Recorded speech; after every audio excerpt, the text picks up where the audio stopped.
Chapter 1133. Hagi Company was Mare's father's company. At the same time, it was where Mare, who had been pursuing Siren, worked. Hagi Company had been established for a long time, while Rongyao Company had not been established for a long time. Therefore, Hagi Company was more famous than Yunjian's Rongyao Company internationally. Yunjian came to Maryland and Country M this time, because she could not let go of Rongyao Company.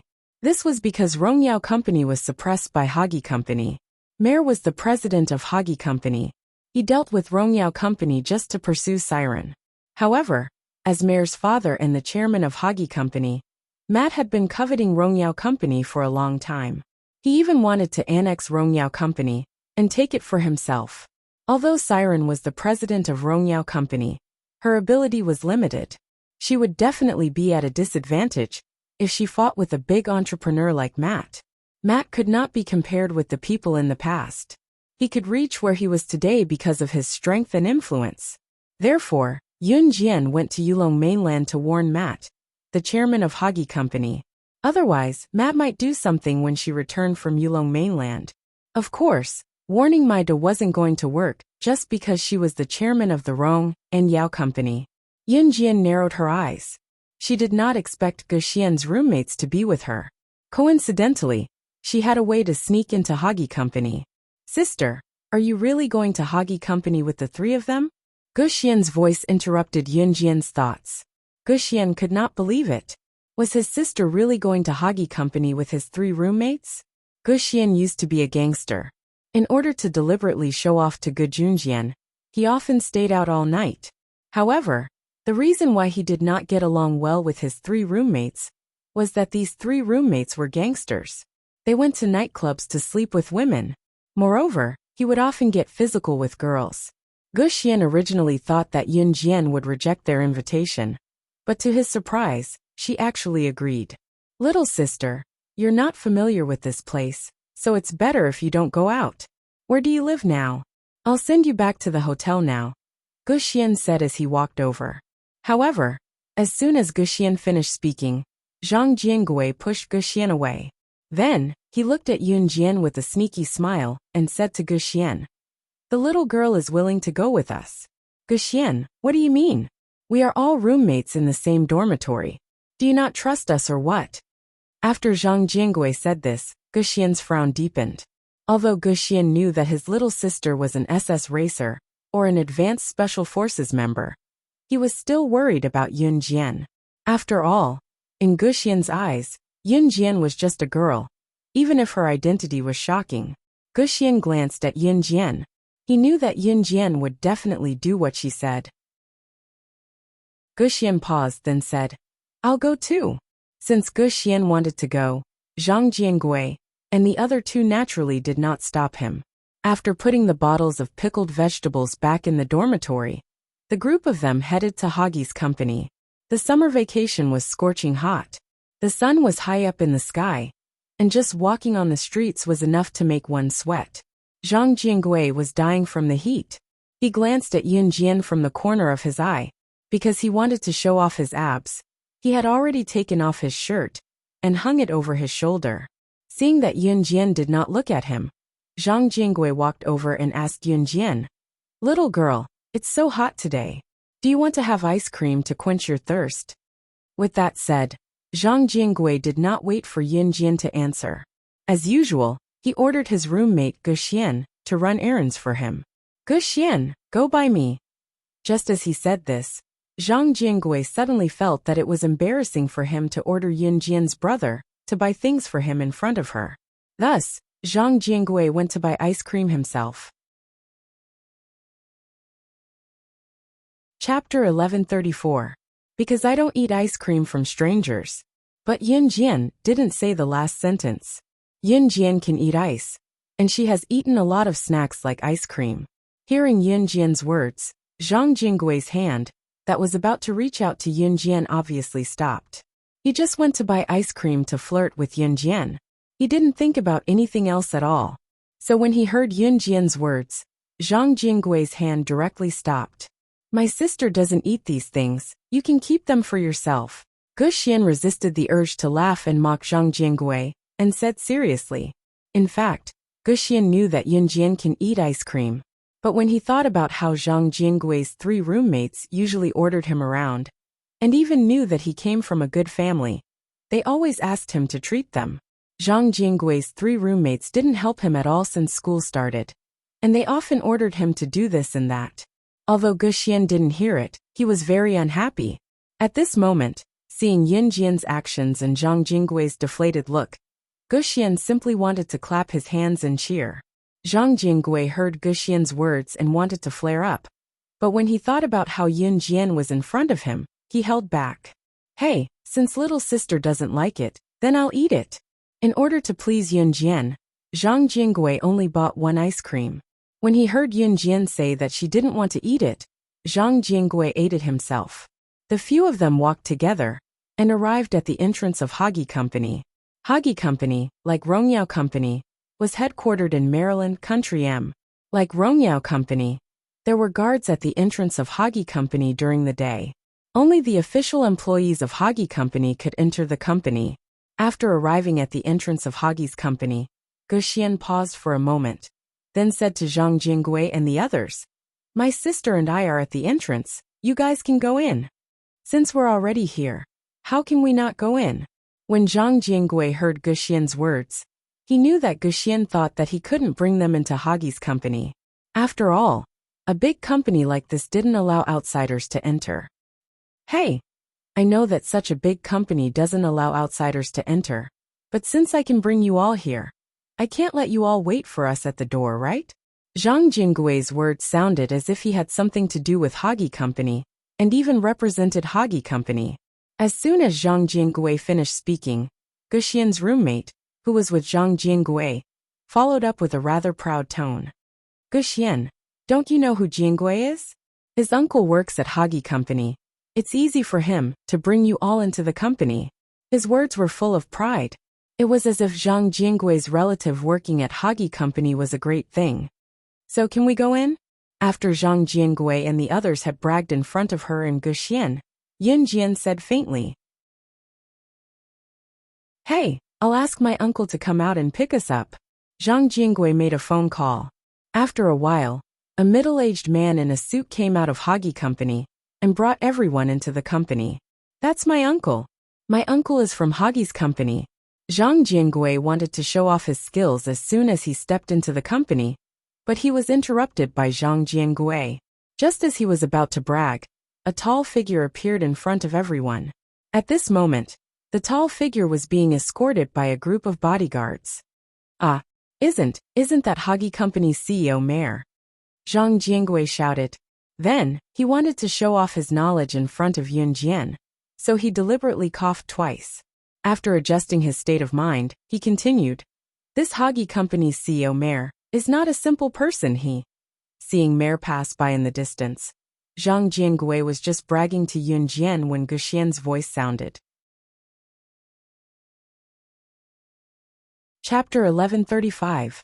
Hearing Guxian's words, Zhang Jinggui, who was about to boast, immediately shut his mouth. After being stunned, Zhang Jinggui said faintly, "What? That's the CEO of Hagi Company. He's the son of the chairman of Hagi Company, and the future heir of Hagi Company. You said that he attended your parents' wedding a while ago? Puff ha ha ha, don't be delusional. How could people like us meet such a big shot like him? You must have mistaken him for someone else." When Zhang Jinggui heard Guxian's words, he didn't take them seriously at all. He immediately sneered. Zhang Jinggui laughed, and the 2 roommates who were in cahoots with him also laughed. "Uncle, let's go to the interview place." After laughing, Zhang Jinggui led the way to the interview place. Hagi Company was one of the top 10 international corporations. Like Rongyao Company, it gathered elites and talents from all walks of life throughout the year. Therefore, there was an independent space that was specially decorated as an interview place. Outside of this independent space, there was also a waiting room before the interview. As soon as they walked into the waiting room, they were surrounded by young people waiting for the interview. At this time, they were all very anxious and were obviously worried about whether they could pass the interview smoothly. "Little girl, do you see it? This is the interview place of a big company. How is it? Amazing, right?"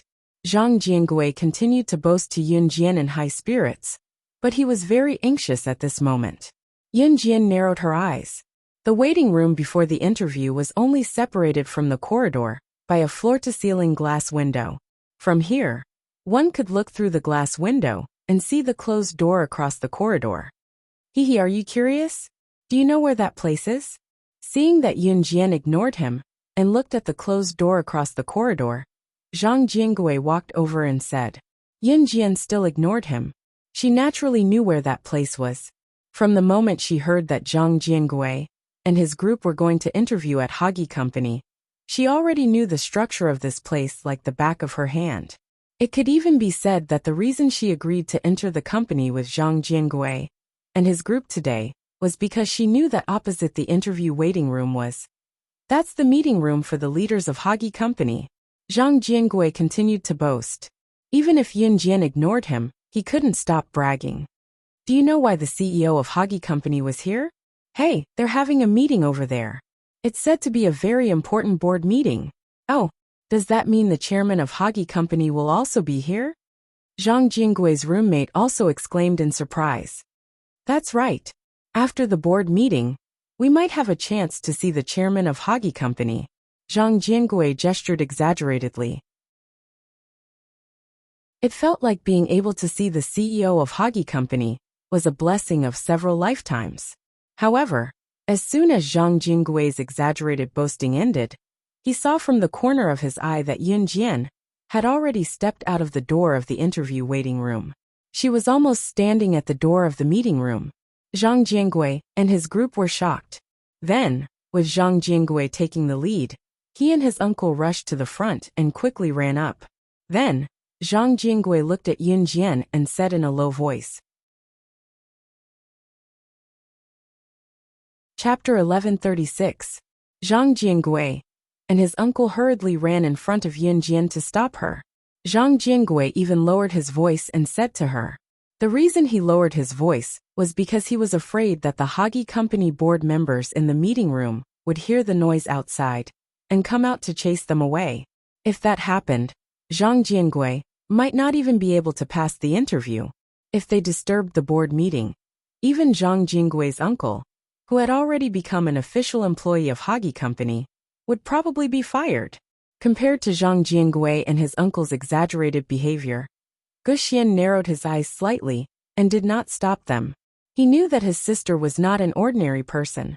This was obvious when she admitted that she was the racer SS, and knew the witch, the chairman of Rongyao Company. The witch, the chairman of Rongyao Company, who was famous for her racing, actually stopped racing for a few years because of Yun Jian and SS.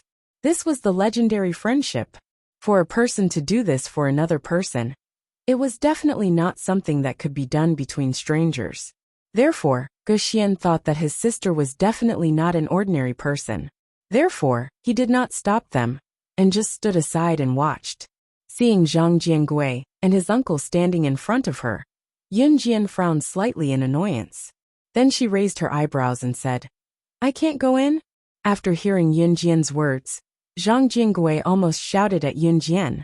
However, because Yun Jian was beautiful, and he wanted to pursue her, he suppressed the urge to beat Yun Jian up. Of course you can't go in.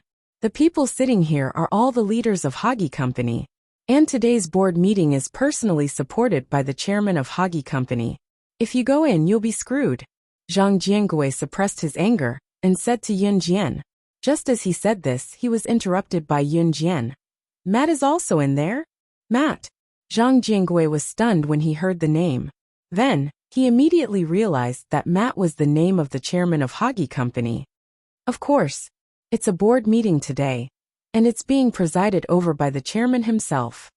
Zhang Jingui paused for a moment before continuing. That's it. However, they heard Yun Jian's red lips curl up. Her slightly raised lips, coupled with her exquisite face, made Zhang Jingui and the group of men mesmerized. For a moment they couldn't react. Yun Jian turned her body slightly and bypassed Zhang Jingui and his uncle who were blocking her way. She reached out her hand and gently placed it on the door handle. Then she grabbed the door handle and pulled it down. The door creaked, but it didn't open. It was obvious that someone had locked the door. Zhang Jiangui and his uncle were mesmerized by Yun Jian's smile just now. Now that they suddenly saw Yun Jian actually opening the door, the two of them were almost scared out of their wits. However, when they saw Yun Jian open the door, it didn't open because it was locked from the inside. Zhang Jiangui and his uncle heaved a huge sigh of relief. When they came back to their senses, Zhang Jiangui said proudly, "Little girl, this board meeting isn't somewhere you and I can enter. There are many bodyguards inside, and the soundproofing of this room is quite amazing. More importantly, when the board meeting is held, the meeting room will definitely be locked because outsiders can't enter and interfere." Zhang Jiangui just said that he was a member of Hagi Company and spoke to Yun Jian in the noble and flaunting tone of Hagi Company.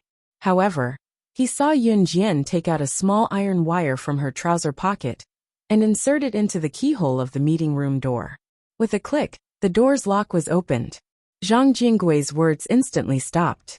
At this moment, Zhang Jiangui and his uncle, as well as everyone present, were stunned. Chapter 1137. Oh my God! Zhang Jiangui and his uncle, as well as the other two roommates of Gu Xian, were all dumbfounded. Even if she was a professional lock picker, she should first look at the lock and ask what was going on before picking the door, right? How could Yun Jian open the door with a thin wire, as if she was performing magic? Oh my God, am I living in a movie? The other two roommates of Gu Xian, one of them who looked quiet, but was actually very wild, said in a daze. Everyone present was so stunned by Yun Jian's move that they forgot that they were trying to stop Yun Jian from opening the door of the conference room. However, at this moment, Yun Jian had already opened the door and kicked it in. Her actions were crisp and nimble, not like what a teenage girl should do at all. Yun Jian kicked the door open. Inside the conference room, a long rectangular table was placed in front of them, and both sides of it were filled with the board of directors and major shareholders of Hagi Company. In front of the large computer screen, which was the seat at the top, sat a middle-aged man who was over 50 years old. This middle-aged foreign man was Mare's biological father, as well as the chairman of Hagi Company, Matt.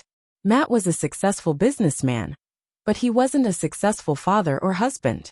In terms of business, he could be considered a business genius. He had a smart business mind since he was young, and he had an amazing business mind. He became a talent at a young age. Although the original Hagi Company had been around for a long time, it had been deteriorating year by year. When it was under Matt's control, Hagi Company was about to declare bankruptcy. However, under Matt's control, Hagi Company had developed from a company that was about to declare bankruptcy to a large company that was now one of the top 10 multinational companies in the world. Even Rongyao Company was inferior to Hagi Company in terms of international status. Matt was undoubtedly the strongest in the business world, and he was the most successful entrepreneur in everyone's eyes. It was also because of this glorious history that the board of directors and major shareholders, sitting on both sides of the long table, as well as sitting across from him, were filled with respect for Matt. In the meeting, as long as Matt didn't say anything, they wouldn't move an inch. Ahem! Until Matt coughed softly, then slammed the table and stood up. The board of directors and major shareholders around him were all attentive. I, Matt, have been in the business world for more than 40 years. I, Matt, have been in the business world since I was 8 years old, officially entered the circle at 16 years old, and took over Hagi Company at 20 years old. I have been the chairman for 30 years now. Rongyao Company is just a junior. Do you think I, Matt, can't beat it? Matt stood and slammed the table angrily. His anger could be felt by the board of directors and major shareholders. Chairman, please calm down. Have some water first. One of the shareholders hurriedly poured a glass of water for Maida, just as he was about to pass it over to Maida. Of the... Matt roared even more angrily. Drink my ass. Because... All of you correct your mentality. I'll give you half a year. In half a year, I want Rongyao Company to be under Hagi Company's name. Matt was planning to destroy Rongyao Company in half a year. The board of directors and shareholders present were all impressed by Matt's words. However, at this moment, the door was unlocked from the outside with a click, and a beautiful figure came in. At the same time, the owner of this figure looked straight at Matt, and immediately said without hesitation.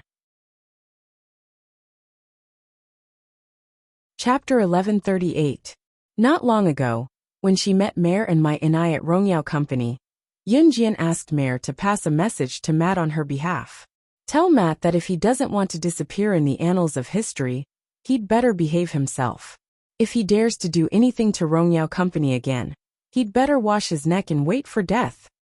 Yunjian knew that Mare must have passed this message to his father, Matt. Furthermore, Maida was holding a board of directors meeting here today, and he had even said those words. What did that mean? It meant that he was unrepentant. Yunjian hadn't broken in just now, and the meeting room was soundproofed. Logically speaking, Yunjian, who was standing outside the door, shouldn't have been able to hear the sounds in the meeting room. But Yunjian's ears were sharp. No matter how good the soundproofing was, 1999 wasn't as advanced as the modern era. So no matter how good the soundproofing was, as long as she listened quietly, she would definitely be able to hear the sounds. Yunjian heard the sounds just now. That was why she had broken through the door and said those words. Matt, who was standing in front of the board of directors and major shareholders, saw Yunjian suddenly break in, and his eyelids twitched violently. Who was this little girl who suddenly broke in? Why did he feel like he had heard her say those words somewhere before? Glancing around the room, Yunjian found that Mare wasn't present. But it didn't matter, because Yunjian's target wasn't Mare. Matt saw Yunjian, and his experienced face scrunched up tightly. But with decades of business experience, Matt calmed down quickly. Who are you? Matt looked at Yunjian and asked with a frown.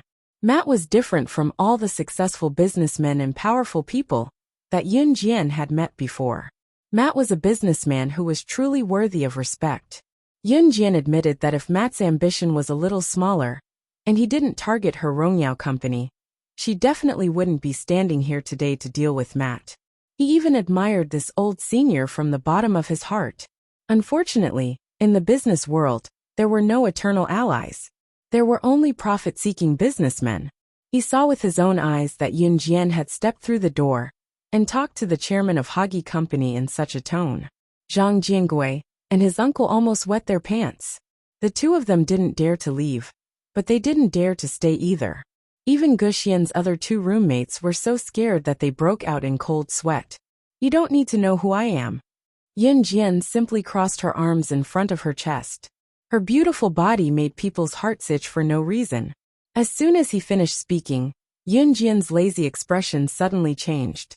Her expression became solemn and respectful, and her eyes suddenly reflected a light that made people tremble. In the next second she said, "You just need to know that if Haji Company dares to touch Rongyao Company, I have the ability to make sure that Haji Company won't see tomorrow's sun." Maida's aura was enough to make the board of directors and major shareholders revere him with awe and respect. Moreover, in the eyes of the Taoist businessman, Matt's aura was known to be unyielding. Some people even made a big fuss about Matt's aura, saying that Matt's gaze alone was enough to kill everyone present. But now, Yunjian was standing at the door. She was just a teenage girl, but the aura she exuded was not inferior to Matt's at all. In terms of aura, Yunjian's arrogance was even more daunting than Matt's. "Dad, is the meeting over yet?" Just as the atmosphere became tense, a tall and slender mare suddenly entered the door, surrounded by bodyguards. When Mare saw Yunjian, he was completely stunned. After a pause, Mare looked at Yunjian in shock and said, "I'm sorry." Chapter 1139. Mare was stunned when he saw Yunjian. He did not expect Yunjian to be here, so his tone was a little stunned, and he blurted it out. His tone was casual as well, but overall, Mare's shock was written all over his face. "Mare, what did you say?" Matt was an excellent businessman indeed. He reacted quickly and asked his son with a frown in a relatively shocked tone. In spite of this, Zhang Jiangui and his uncle, Gu Xian and his two other roommates, as well as the board of directors and major shareholders, were all dumbfounded. This teenage girl before them, a girl who had yet to reach adulthood, she was actually the director of Rongyao Company, one of the top 10 multinational corporations. In terms of status and capability, she was on par with Hagi Company, the Rongyao Company? You're kidding, right? Guxian, your sister she's the director of Rongyao Company? Zhang Jiangui was stupefied. He stared at Yun Jian blankly and asked Guxian in a tone so shocked that he was at a loss for words. His tone, however, was still filled with disbelief.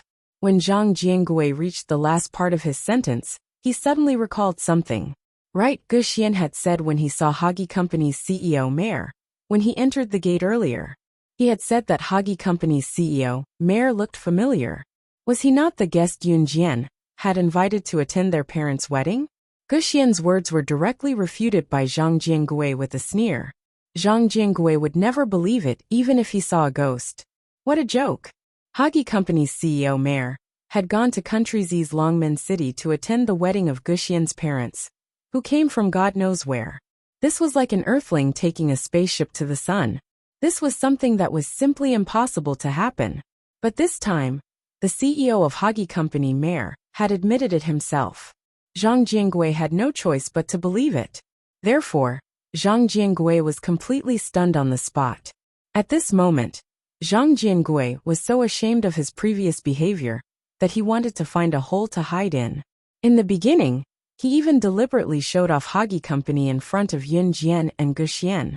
Now that he thought about it, his skin was really thick. Showing off in front of the chairman of Rongyao Company was like showing off in front of Tiger that he had caught a baby tiger. Zhang Jiangui and his uncle instantly turned pale. Chairman, she's the chairman of Rongyao Company. Mayor glanced at his father and spoke in a distant tone. In the company, Mayor had never called Matt father, and Matt had always called his son by his first name. Oh my God! The chairman of Rongyao Company is actually a young girl who's still wet behind the ears. This news is too shocking. If this news gets out, it'll definitely be the headline of the international newspapers. Quick, call the reporters over. This news is too shocking. The board of directors and major shareholders took out their phones and tried to call the headquarters of the international press conference. Yun Jian had heard the conversation between the board of directors and major shareholders early in the morning. She suddenly raised her hand and tossed it. Dozens of razor blades appeared in Yun Jian's hand as she tossed it out. By the time everyone came back to their senses, the dozens of razor blades had already pierced into the rectangular table in front of the board of directors and major shareholders. There was a razor blade in front of each of them, and it was deeply embedded into the table. This exquisite blade-throwing technique made this group of old urchins who only knew business, but did not know any martial arts, stop in their tracks. They were so scared that their faces turned pale. However, at this moment, Yun Jian suddenly spoke. Chapter 1140. Headless Corpse. The people present were all big shots who had been in the business world for decades.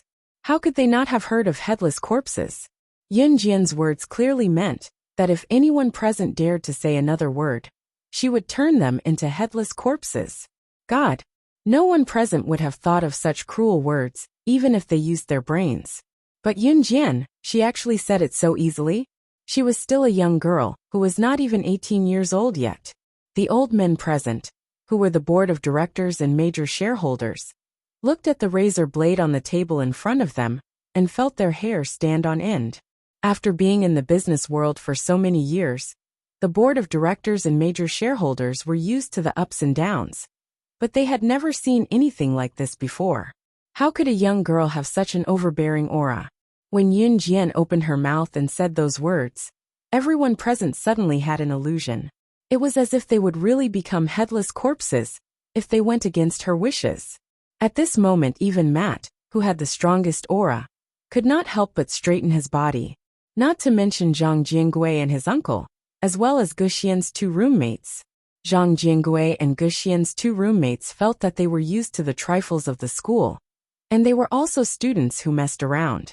Usually, they would participate in some group fights inside and outside the school. Then, a large group of brothers would take them to nightclubs to flirt with beautiful girls. It was also because of this kind of life that Zhang Jiangui and the other two felt that they were invincible. This was because they had a group of powerful brothers behind them. If anyone pisses me off, I will take all my brothers and fight them. This was what Zhang Jiangui had always thought before he saw Yun Jian's exquisite razor blade throwing skills. But until just now, when he saw Yun Jian's real skills, he was completely stunned. More than 10 razor blades. With a wave of her hand, she successfully pierced the table in front of the board of directors and major shareholders. 3 inches into the wood. How many people in this world could achieve such a level of skill? If she threw the razor blade into a person's brain, wouldn't the blade also be 3 inches into the wood?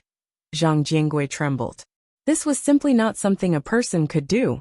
Zhang Jiangui felt that from the moment he started to call Yun Jian little sister until now, he suddenly had an illusion. How was this little sister? This was simply a god. And the previous skill of prying the door.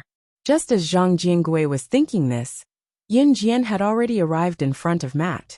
She fixed her eyes on Matt, without hiding the killing intent in her eyes. Matt, let me give you one last piece of advice. If your Hagi company insists on going against my Rong and Yao company.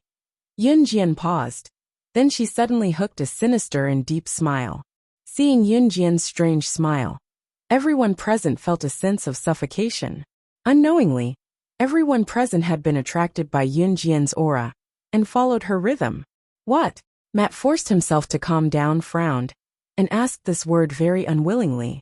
But just as Matt asked this word, Yun Jian's beautiful female voice continued. Going against my Rongyao company, the Inferno Ring, will be the end of your Hagi company. As soon as these words came out, the tense bodies of everyone present trembled violently.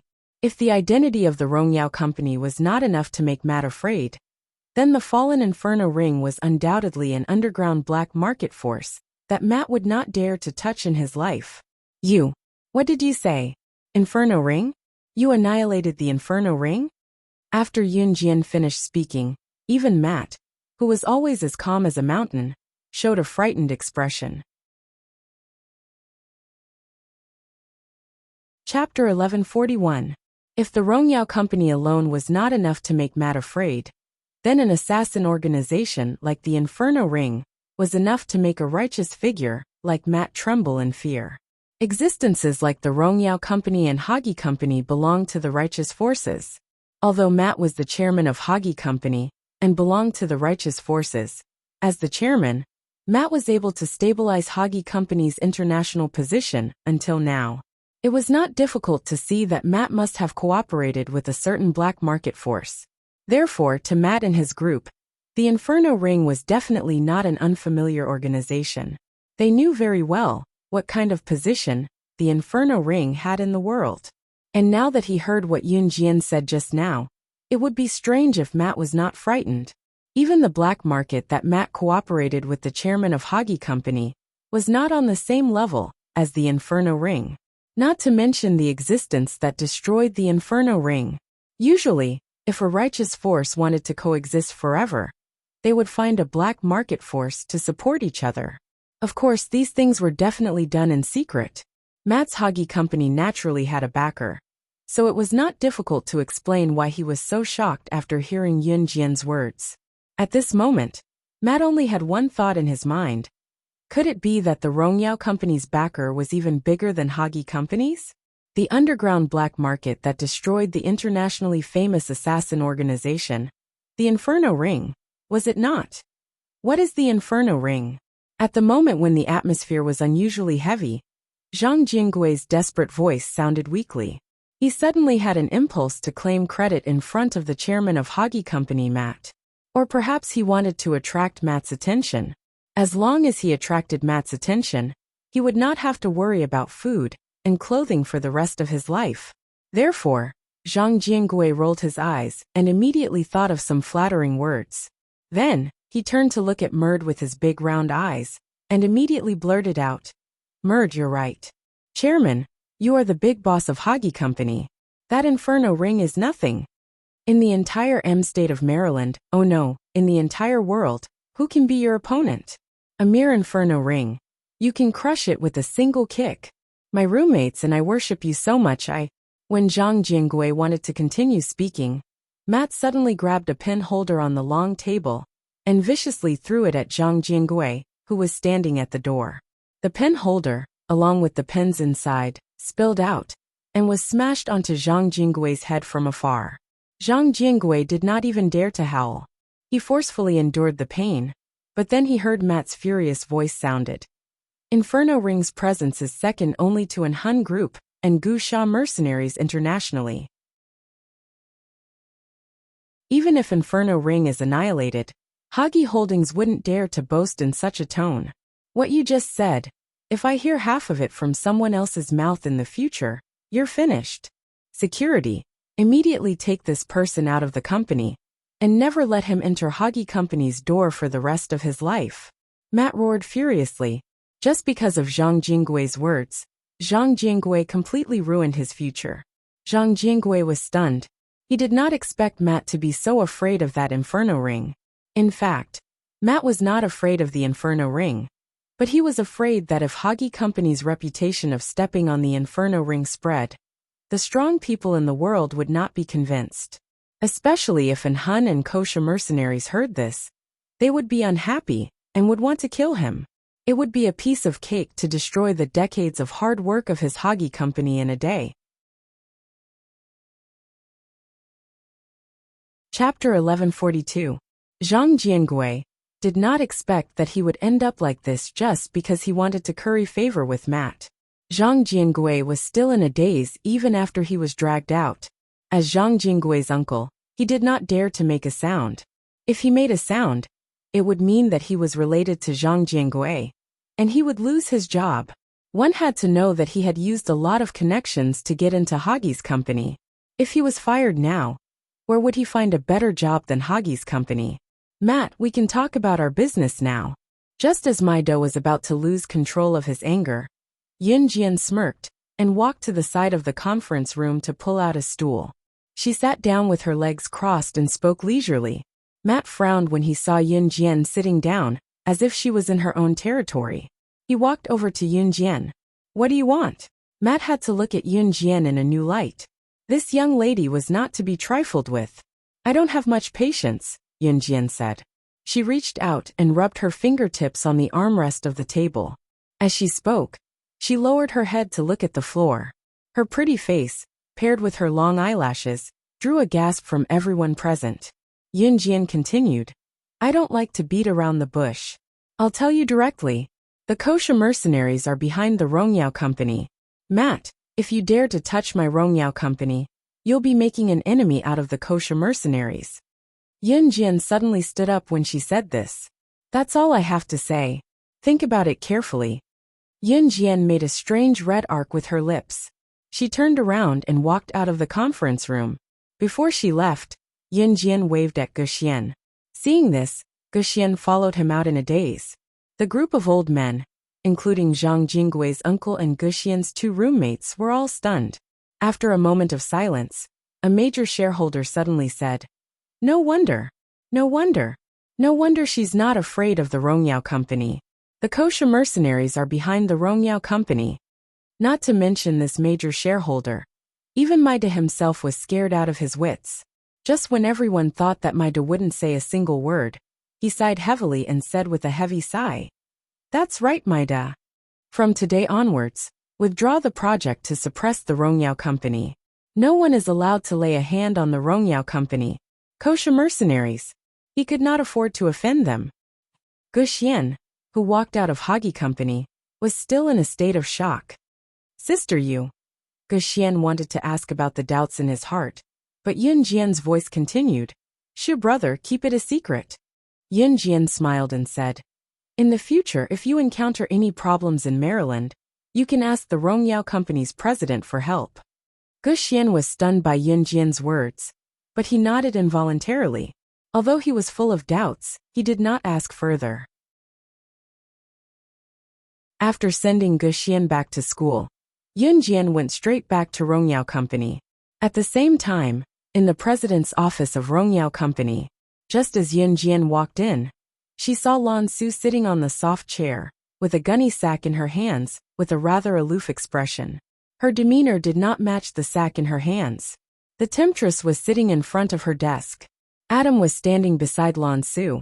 The most eye-catching thing was the gunny sack in Lan Su's hands.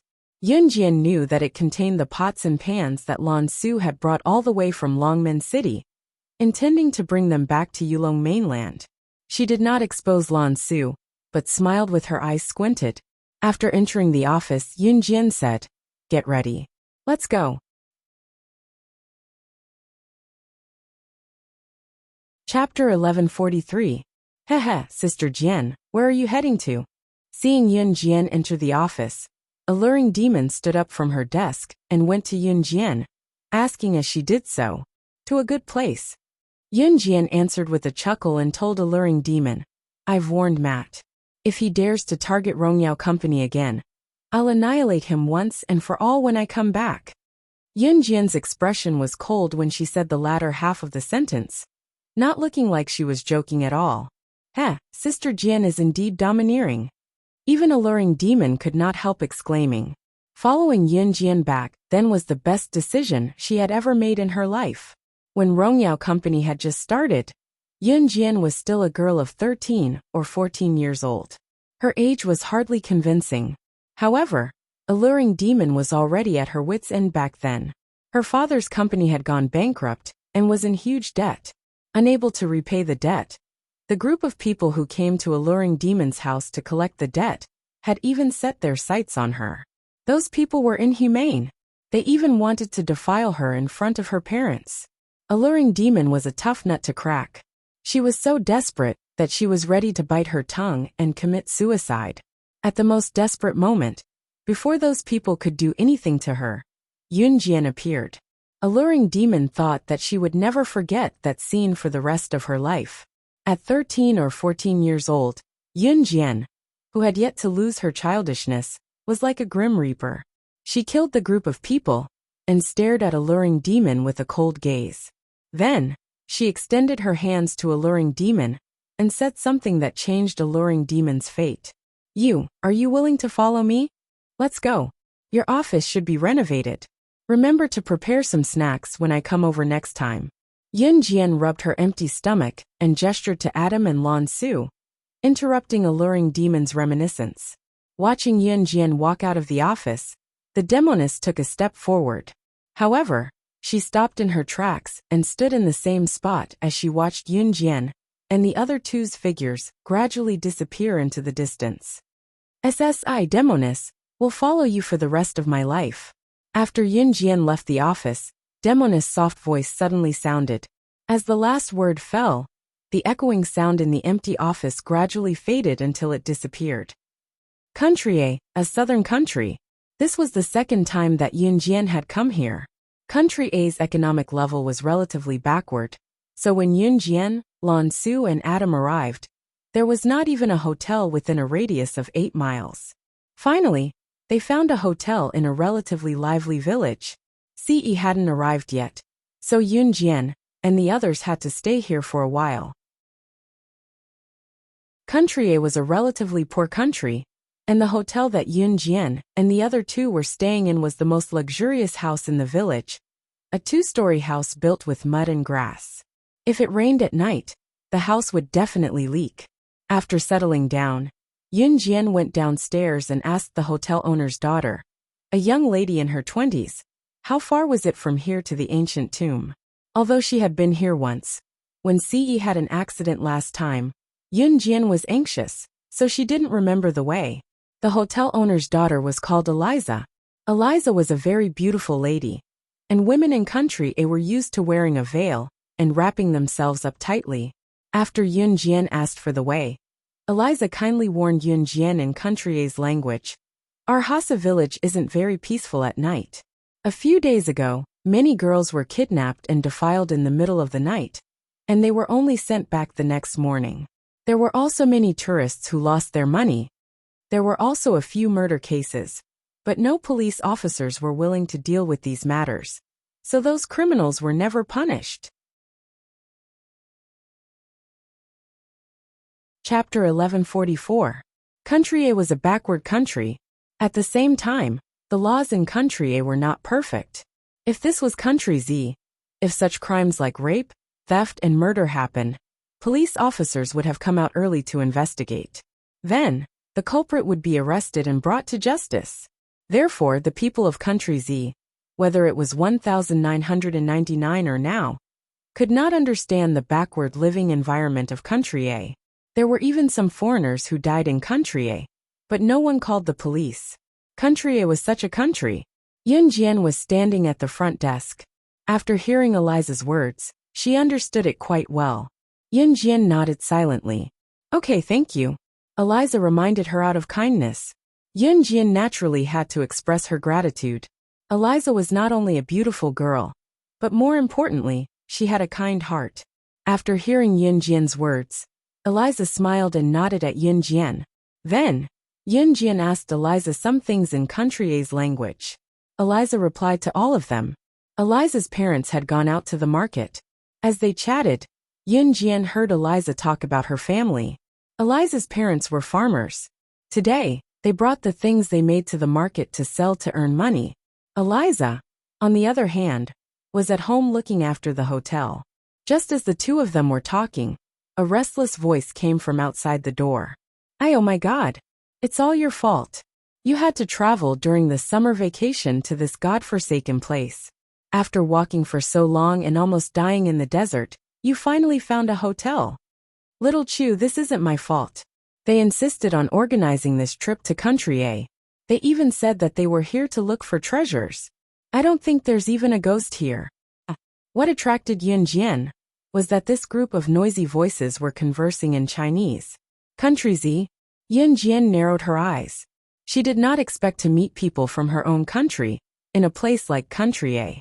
At this moment, 5 young people in their 20s dressed as university students walked in through the door.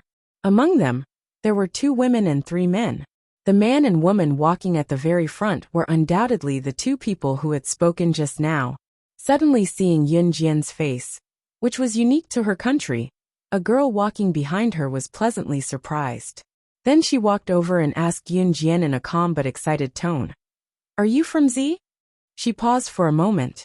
Seeing that Yun Jian was ignoring her, the girl pointed at herself and introduced herself. My name is Ningxia. That girl is my friend. Her name is Lin Xiaochu and Ningxia pointed at the people behind her and introduced them one by one. Then, she had the same feeling of joy as when she met people from abroad. She looked at Yun Jian with expectant eyes. Meeting people from his own country abroad, especially in a place where there were very few people from his own country, was a very happy occasion. Yun Jian. Yun Jian briefly introduced herself in Chinese. In return, Ningxia smiled. As for Lin Xiaochu, she did not even look at Yun Jian and stood in front of Eliza. When Lin Xiaochu passed by Yun Jian, she even glared at Yun Jian. It was only when she stood in front of Eliza that she suddenly realized that she and her friends did not know Country A's language. At this moment, Lin Xiaochu suddenly remembered that when they came in just now, Yun Jian was communicating with Eliza very smoothly in Country A's language. Chapter 1145. Little Chu, how can you be like this? Even Ningxia felt embarrassed when she heard little Chu Lin's tone. Ningxia turned to look at Yun Jian and said apologetically, Yun Jian, I'm sorry. Little Chu is like this. Please don't lower yourself to her level. Who's lower herself to whose level? Ningxia, whose good friend are you? Who are you helping? Little Chu Lin shouted angrily when she heard Ningxia's words. Yun Jian narrowed her eyes. She did have a good impression of Ningxia. As for this girl called Little Chu Lin, she couldn't be bothered to pay attention to her at first glance. Although Little Chu Lin was Ningxia's good friend, she put Ningxia in a difficult position. However, at this moment, a female voice with Chinese pronunciation that wasn't very accurate rang out. Stop arguing, I can understand a bit of Chinese. Yun Jian looked back slightly. She saw Eliza wrap herself in a robe. Eliza used the robe to cover her face and nose, only revealing a pair of black eyes. Then she spoke. Eliza could speak Chinese? However, Yun Jian wasn't very surprised. The people who were surprised were Ningxia, little Chu Lin, and the other four. Especially little Chu Lin. She looked at Eliza in surprise. When she came back to her senses, little Chu Lin shouted at Eliza angrily. You know Chinese? My maternal grandmother is from Z country, so I know a bit of Chinese, Eliza said slowly in a rather unfamiliar tone. Since you know Chinese, why didn't you say so earlier? You did it on purpose, didn't you? Little Chu Lin shouted. Did it on purpose? What do you mean? I only know a bit of Chinese. Eliza only knew a little, so she couldn't completely understand little Chu Lin's words. Hello, we want to check into a hotel. Just as little Chu Lin was about to continue to act out, a tall boy with outstanding looks stepped out to resolve the awkwardness. Okay. Eliza understood, and immediately arranged for Ningxia's group to check in. At this moment, Yin Jian could clearly see Lin Xiaochu's arrogant attitude immediately vanish the moment the boy who stepped forward to resolve the awkward situation spoke. On the contrary, Lin Xiaochu raised her eyes to look at the boy, revealing a shy expression of a little girl. The guy who stood up to defuse the awkward atmosphere went up to Yin Jian to introduce himself and ask after he was done with the procedure. Hello little girl, my name is Hu Chirue. Just now my junior sister was rude to you. I apologize to you here. Also I want to ask you, are you alone? Are you planning to go to the tomb like us? Within a radius of 8 miles, there was only one ancient tomb. When foreigners came, they would usually go to the ancient tomb. Not alone. Yin Jian answered the previous question. Lan Su and Adam were resting upstairs, so Hu Chirue thought that Yin Jian was alone. Senior Rue, this girl clearly doesn't want to talk to us. Why are you talking to her? Little Chu Lin fiercely glared at Yin Jian, who was talking to Hu Chirue. However, because little Chu Lin was talking to Hu Chirue, her voice carried a hint of coquettishness. Hu Chirue opened his mouth, but in the end, he didn't say anything. At this moment, Eliza told Ningxia, little Chu Lin, and the others what she told Yin Jian before. That Hassa village wasn't very peaceful. After hearing Eliza's words, little Chu Lin suddenly looked at Yin Jian proudly, then said in a boastful tone, the 5 of us aren't afraid. We're all from the university's Taekwondo club. Chapter 1146. As Lin Xiaochu spoke, she purposely turned her head to glance at Yin Jian. That expression, that look, it was as if she was saying that we know Taekwondo. But what about you? You don't know anything. Just wait for the robbers to come crying to you. Xiaochu, don't say that. My current abilities are only enough to hang around in our university. When I really step out into society, I'm still useless. Hu Chirue was very tactful and knew his limits. However, as soon as Hu Chirue finished speaking, Lin Xiaochu continued. Senior Rue, you're too humble. As Lin Xiaochu spoke, she turned her head to look at Yin Jian. Her eyes were filled with a strong sense of provocation.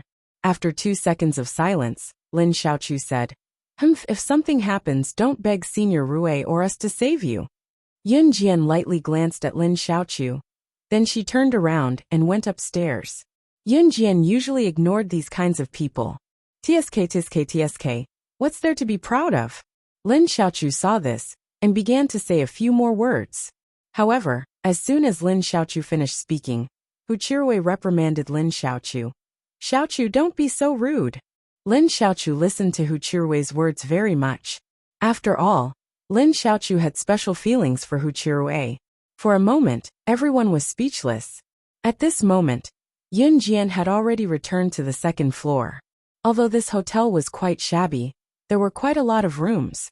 Yin Jian and Lan Su shared a room, while Adam had his own room. Not long after Yin Jian returned to her room, Hu Chirue and the others noisily moved their luggage upstairs.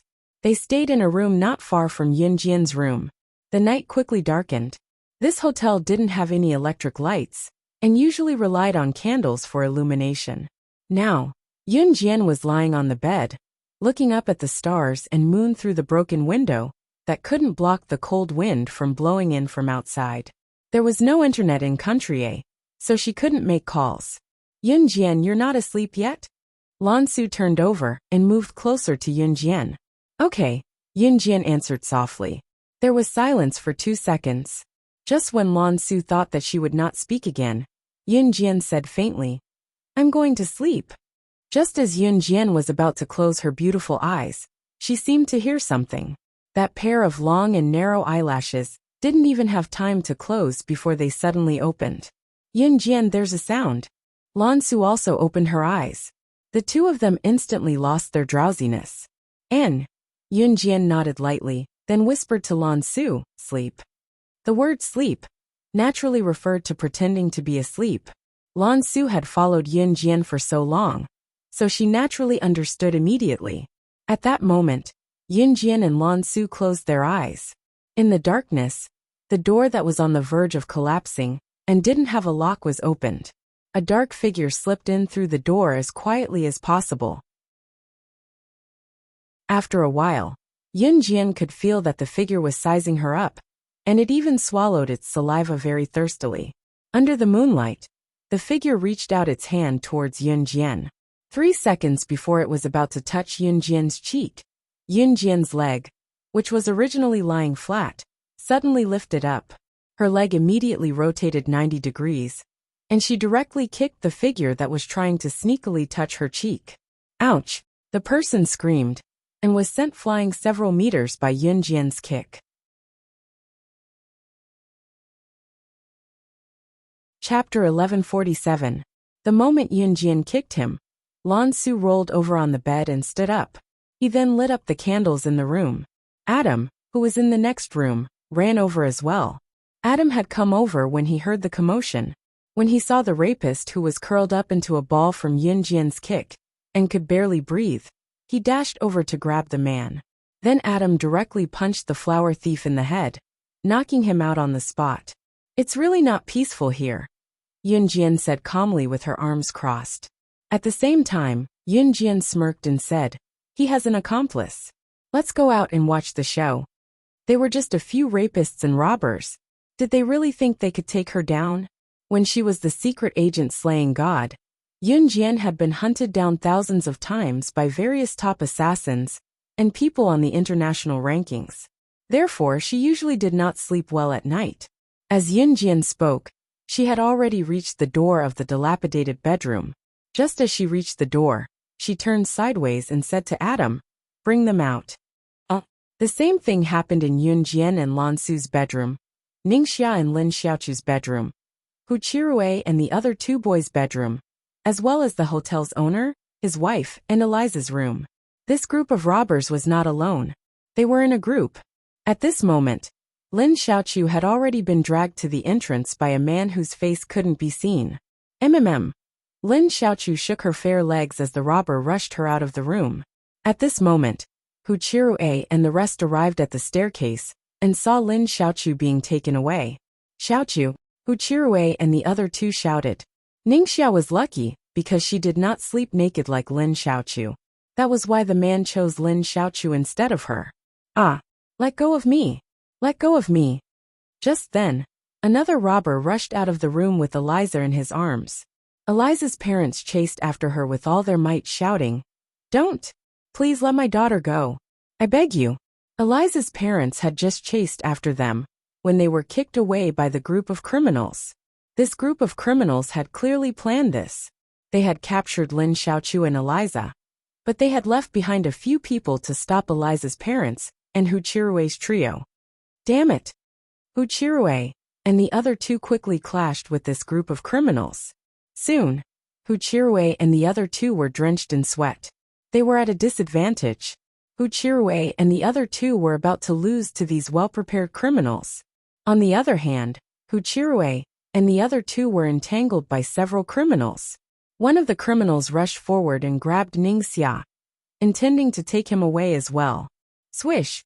Everyone present only heard the sound of a saber flying through the air. In the blink of an eye, the criminal who had wanted to take Ningxia away was struck in the temple by a butterfly knife. He died on the spot, his eyes wide open. Everyone present was shocked by this turn of events, and they were all dumbfounded. Even the remaining criminals at the back were so shocked by this scene that they stopped what they were doing. Bam! Before everyone present could react, They heard the sound of a heavy object falling to the ground. Everyone saw Adam tossing the rapist who had wanted to attack Yunjian to the ground by the staircase on the second floor. Unlike the battered and exhausted people around her, Yunjian was currently hugging her chest with her arms. She looked down at the group of people who had suddenly appeared like an outsider. Then, her red lips curled up slightly. "Here, thank you for your big gift. I'm returning it to you now." After Yunjian finished speaking to the criminals, she kicked the unconscious rapist and mercilessly kicked him down the railing on the second floor. He fell straight to the ground floor. The rapist's blood splattered everywhere.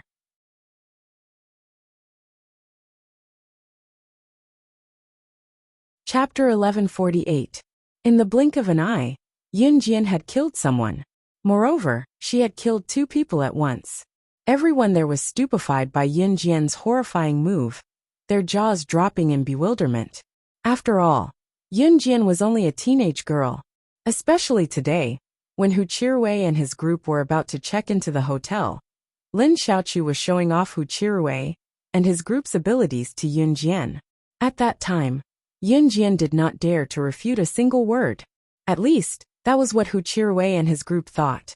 Yunjian did not dare to refute them at that time. However, until just now, Yunjian had killed 2 people in just a few seconds. Everyone present was horrified by her ruthless methods. How was she afraid? How was this what a teenage girl should be like? Coupled with her exquisite throwing knife skills, she was basically a demon. She was the Grim Reaper from hell. One of the criminals could not hold it in any longer. He screamed in fright on the spot. It was very obvious that this group of criminals had their eyes on Yunjian and Hu Qirui's group for a long time. Today they even wanted to snatch the hotel owner's daughter, Eliza, away. After all, Eliza was pretty and was indeed the ideal target in the hearts of men. However, based on the original plan today, this group of criminals had even planned who would be the easiest to target and who would be the hardest to target.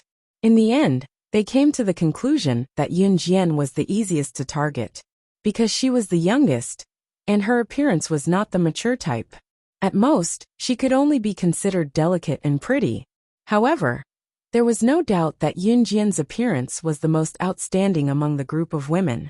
Although she did not have the enchanting charm that men liked, she had a delicate and pretty face, as well as an exquisite figure. In addition, Yunjian's figure was big in the areas that should be big, and small in the areas that should be small. She was simply the person that this group of criminals was fighting to get their hands on. Moreover, from the looks of it, she was the easiest to target.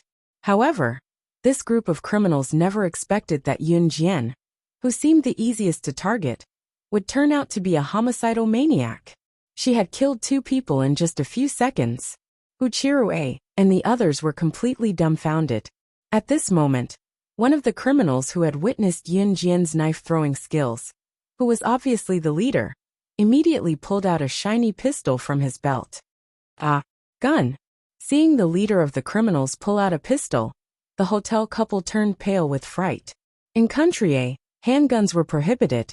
It was obvious that this handgun had been brought in illegally. Moreover, the ruler of Country A didn't care about anything at all. Therefore, it was understandable that the criminal had a gun. Hu Qirui and the others were just university students. They used to be ordinary students. How could they have seen something like a real pistol? Therefore, when they saw the leader of the criminals take out a pistol, they were so scared that they stopped moving. Women, step forward. Otherwise, I will kill all of you here. The gangster thought that he had threatened everyone present, including Yunjian, so he spoke arrogantly. Not only did the criminal speak in Country A's language, he even spoke in Mandarin. It seemed that this criminal could speak Mandarin. Yunjian narrowed her eyes. She still stood in the distance with her arms crossed. She spoke to the criminals in Mandarin that Hu Qirui and the others could understand. I'll return the same sentence to you. Today none of you will leave here alive. It had been a long time since she killed someone so freely. In Country Z there were laws.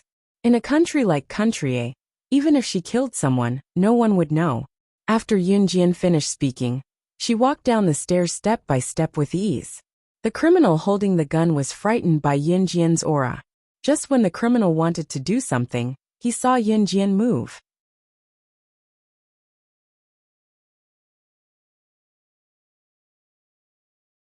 Chapter 1149. They saw Yin Jian slowly walking down the stairs, the corners of her mouth slightly raised. From her expression, it was as if she was really an innocent young girl. The criminals below couldn't help but stare blankly, completely stunned by Yin Jian's seemingly innocent expression. However, they thought in their hearts, such a beautiful little girl. Was she really the devil who killed without batting an eyelid? She had just kicked the unconscious flower thief down from the second floor. A person who was asleep was kicked down from a high place. If he wasn't asleep, and was kicked down from the first floor, he might not die. However, with Yin Jian's actions, the flower thief would definitely die. Just as the people present were thinking this, they saw that Yin Jian had already reached the middle of the stairs. Her expression suddenly changed, and the curve on her face disappeared. In the next second, everyone saw an unforgettable and frightening scene. Yin Jian stood in the middle of the stairs. Before she reached the bottom, her legs suddenly kicked, and her entire body jumped up. She jumped over 10 meters. And this 10 meters was just enough for her to use the height of the stairs to jump in front of the criminals. Before Yin Jian's body landed, the gun-wielding criminal reacted. He raised his gun, his hand on the trigger, and wanted to shoot at Yin Jian, who jumped down from the air. Be careful! The surrounding people all broke out in cold sweat for Yin Jian. Ning Xia, on the other hand, immediately shouted out nervously. Ning Xia's impression of Yin Jian wasn't bad. If it wasn't for Lin Xiaoqiu, perhaps Ning Xia would have already become friends with Yin Jian. Uchirue's heart also tightened, but he glanced at Adam and Lan Su, who were with Yin Jian. Why didn't the two of them look worried at all? Could it be that they weren't worried for their friend? That criminal had a gun in his hand. Even if Yin Jian grew wings, she still wouldn't be a match for him, right? Just as he was thinking this, Yin Jian had already jumped up to the criminal. The criminal was scared. When he thought of how Yin Jian killed two of his companions without batting an eyelid, his heart trembled. Die! Little girl, you forced me to do this. Before the criminal made his move, he let out a low growl. Then he pulled the trigger and pressed it down. However, just a second before the criminal pressed down on the trigger, Yin Jian jumped in front of the criminal. She stretched out her slender front leg, and suddenly kicked the criminal's wrist that was holding the trigger. There was nothing surprising about this kick. But what was frightening was that Yin Jian's kick. She broke the criminal's entire wrist.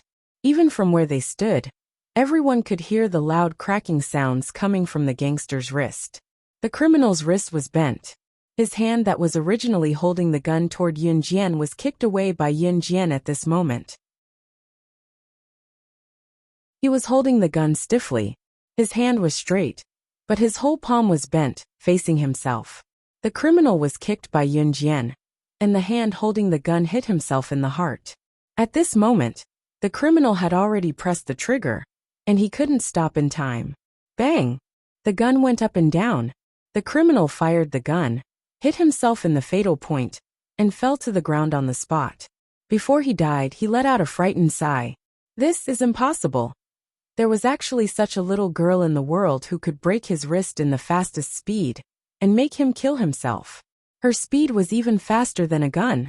However, the criminal had already fallen to the ground after saying the last word. Before the criminal fell to the ground, Yin Jian caught the gun that he let go and sneered. So weak.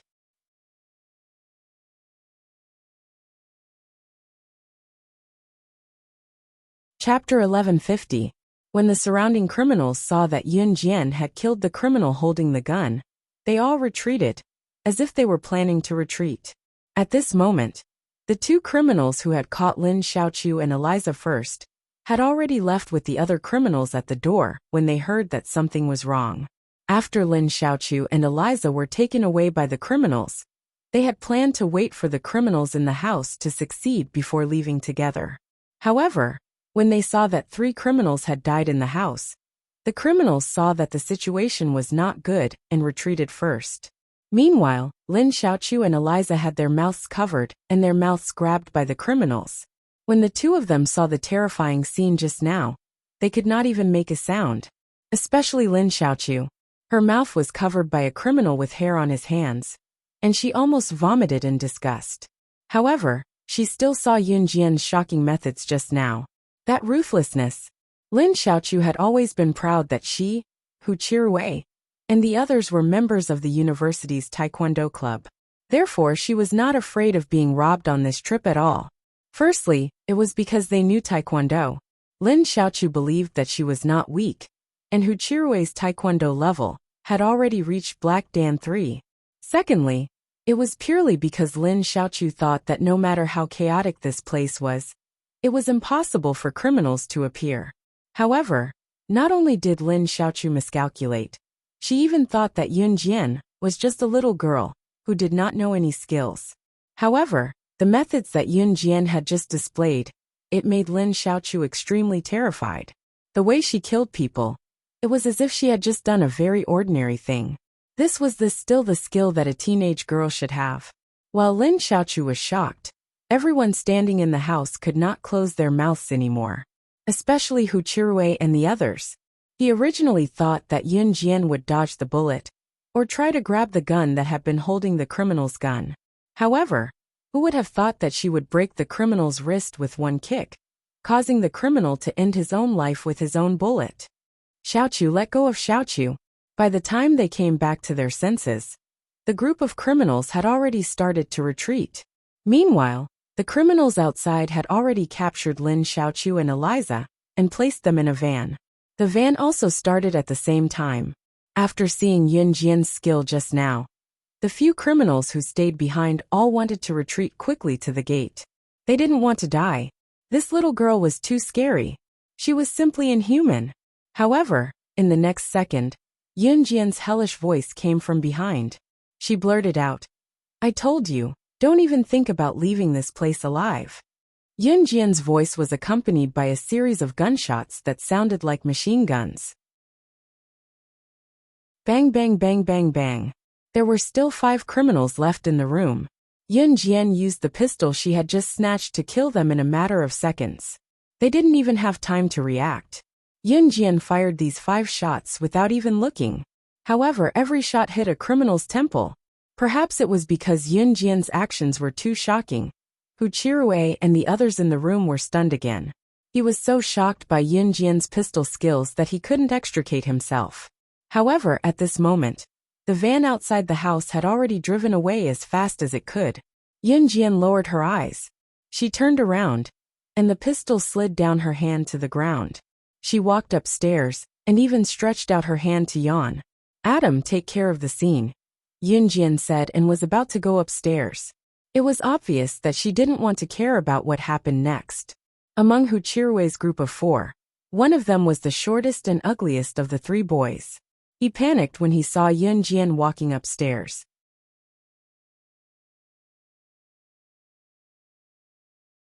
Chapter 1151.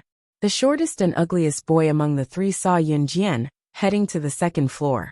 So he immediately rushed to the stairs to block Yun Jian's way. This boy's name was Duan Tianyu. He liked Lin Xiaoqiu, which was why he was so anxious when he saw Lin Xiaoqiu being taken away. Although the boy liked Lin Xiaoqiu, he knew that he wasn't capable enough. In addition, he saw Yun Jian's skills just now, so he ran up to block Yun Jian. "Tianyu, this matter has nothing to do with her. It's already very good of her to deal with the criminals in the house for us. We'll go save Xiaoqiu ourselves." Hu Qirui frowned. Although he didn't know how to save Lin Xiaoqiu and Eliza, he didn't even know where the criminals had taken them. However, Hu Qirui could tell that Yun Jian didn't want to care about this matter anymore. After all, to Yun Jian, they were just passers-by on her journey. They were just fellow villagers from the same country. There was no need for her to take risks for them. This was normal. Although Hu Qirui didn't like Lin Xiaoqiu came with them. Of course, he couldn't just leave after Lin Xiaoqiu was taken away, and her whereabouts were unknown. They definitely had to save her. "Hu Qirui, are you crazy? Didn't you see how powerful those criminals were? They even had guns on them. If we go save her ourselves, aren't you asking us to jump into a fire pit?" Although Duan Tianyu liked Lin Xiaoqiu, he cherished his own life more. Therefore he yelled at Wuxia. After yelling, Duan Tianyu turned around to look at Yun Jian. You killed so many criminals just now. Since you have the ability, why don't you go save her? Duan Tianyu said this, as if it was only natural. After hearing Duan Tianyu's words, Yun Jian's lips curved into a smile. It was a mocking smile. After laughing, Yun Jian stopped smiling and asked in return, I do have the ability to save her, but why should I? This matter had nothing to do with her. Yun Jian was not a good person. Even Eliza, who she got along well with, had been taken away. She, Yun Jian, would not save them. Yun Jian wouldn't take the risk if it didn't bring her any benefits. Yun Jian was not to be blamed for being ruthless. In her world, or rather as a secret agent, she was not to be blamed for being ruthless. Leaving him in the lurch was just to protect himself. Who knew if today's incident was a trap or not? She, Yun Jian, would never do anything that did not benefit her. Duan Tianyu was stunned by Yun Jian's words, but because he was worried about Lin Xiaochu's safety, he was only stunned for a moment before he continued to shamelessly say to Yun Jian, That's because we're all Z citizens. Now that your fellow countrymen are in trouble, you clearly have the ability to save them, yet you refuse to save them. How can there be someone like you in this world? Duan Tianyu insisted that the unreasonable words were reasonable. Yun Jian chuckled and retorted, imitating Duan Tianyu's words. How can there be someone as shameless as you in this world? After saying this, Yun Jian paused. Then, with a flip of her hand, the butterfly knife that she had just retrieved from the criminal's corpse appeared in her hand. Yun Jian held the butterfly knife in her hand and swung it skillfully. Then, she pointed the blade at Duan Tianyu. She was arrogant, but she had the ability to do so. She said arrogantly, Looks like you're planning to die under my knife. Then I won't hold back. As Yun Jian spoke, just as she was about to swing the knife, Duan Tianyu was so scared that he rolled away from the side. He was still shouting with all his might, as if he was recalling the scene of Yun Jian killing someone.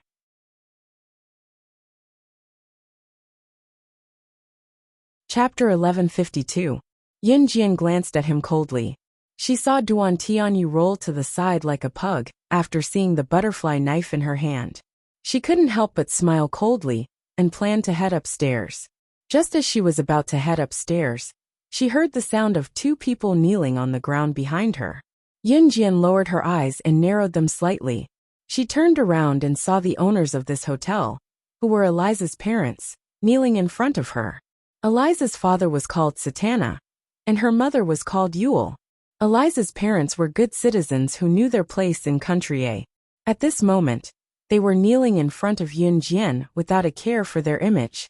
Yun Jian raised her eyebrows. In the next second, Eliza's father, Satana, kowtowed heavily in the direction of Yun Jian in the middle of the stairs. At the same time, Satana's voice rang out, but he spoke in country A's language. Wuxia, and the rest couldn't understand him at all. Eliza is my wife and I's only daughter. She is our life. Young lady, I know you're capable, but I don't want to interfere in this matter. My wife and I are already old. We can't lose our daughter. So I would like to implore you to save our daughter. I know this request is rude. I can also tell that you're used to using that butterfly knife. If you can agree to our request, I'll give you our family heirloom.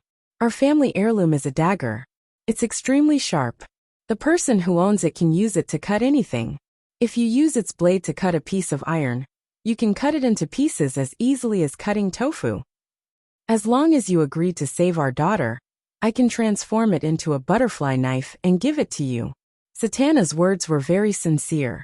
Unlike Duan Tianyu, Duan Tianyu's tone when he spoke to Yun Jian was completely commanding Yun Jian. However, Satana knelt in front of Yun Jian and used his family heirloom to exchange with Yun Jian. After hearing Satana's words, Yun Jian's heart was moved. As an assassin or a special agent, it was undoubtedly very attractive to have a legendary artifact in their hands. Yun Jian had only heard of the kind of knife that Satana was talking about.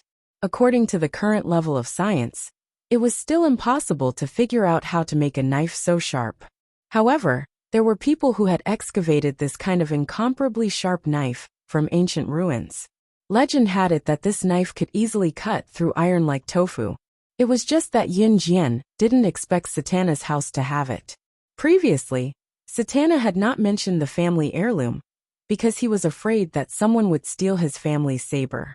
However, he had no other choice now. Eliza was his only daughter. If he allowed Eliza to be taken away like this, he didn't know if she would be sent back. He would rather give his family heirloom to the girl in front of him. Even before he made this decision, Satana felt that the power of his family's heirloom dagger was very compatible with the imposing young lady in front of him. What nonsense is this damned old man from Country A talking about? Does he think that just because he knelt down and begged her, she would go and save him? Just now, I asked her to save little Chu, but she refused. This old man from Country A wants her to save him? TSK, dream on. Duan Tianyu couldn't shout for Yun Jian, and he didn't understand Country A's language. However, he could sense that Satana was kneeling in front of Yun Jian to ask Yun Jian to save him. Wuxia and the others also thought that Yun Jian wouldn't help.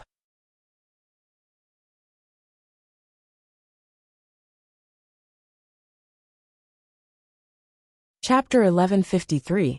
Satana actually knew a little Chinese, but it wasn't a coincidence that he purposely used Country A's language to speak to Yun Jian.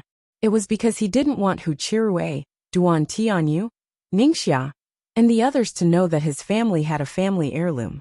In fact, Satana was the smartest one among the people present. He knew how to capture Yun Jian's heart and use what Yun Jian wanted to exchange for conditions with her. Duan Tianyu, on this level, was the type of person who was mentally retarded. He clearly knew Lin Xiaochu's attitude towards Yun Jian, but he still used a threatening tone to force Yun Jian to save Yun Jian. No matter who it was, they would never agree to save Duan Tianyu. At this moment, Duan Tianyu, who had originally vowed that Yun Jian would definitely not agree to save his daughter from Country A, actually heard her agree. Duan Tianyu and the others couldn't help but be shocked and didn't react for a long time. Adam, Lan Su, you guys stay here. I'll be back soon. Yun Jian didn't look at Adam and Lan Su, who were standing on the second floor. She spoke, and her words were obviously directed at Adam and Lan Su. Okay. Adam responded on behalf of Lan Su. Then he took Lan Su's hand and walked towards the room. At this moment, Yun Jian had already turned around and walked downstairs. Do you have a car? Yun Jian looked at Satana and asked when she came to the first floor. As soon as Yun Jian finished asking, Duan Tianyu reacted. Yun Jian actually agreed to save the daughter of Country A's old man. What do you mean? You won't save your own countryman, but you actually agreed to save this foreigner's daughter? Duan Tianyu asked Yun Jian in a questioning tone.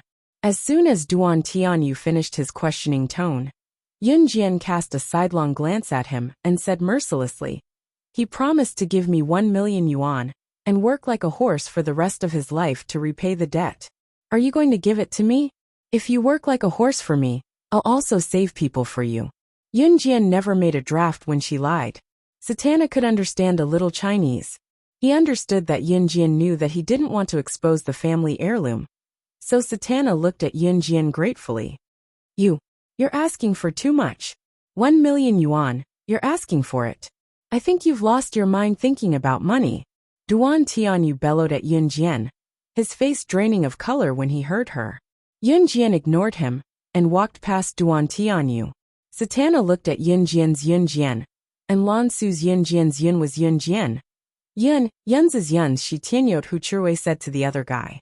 When he was about to chase after Yun Jian, he suddenly stopped.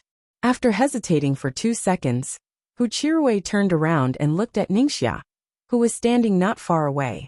Hu Chirui's gaze softened when he looked at Ningxia.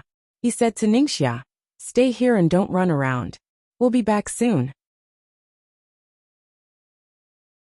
Ningxia knew that she would only cause trouble if she went, so she nodded. At this moment, Hu Chirui and the other guy were already walking out the door. Duan Tianyu saw that Hu Chirui was ignoring him and leaving.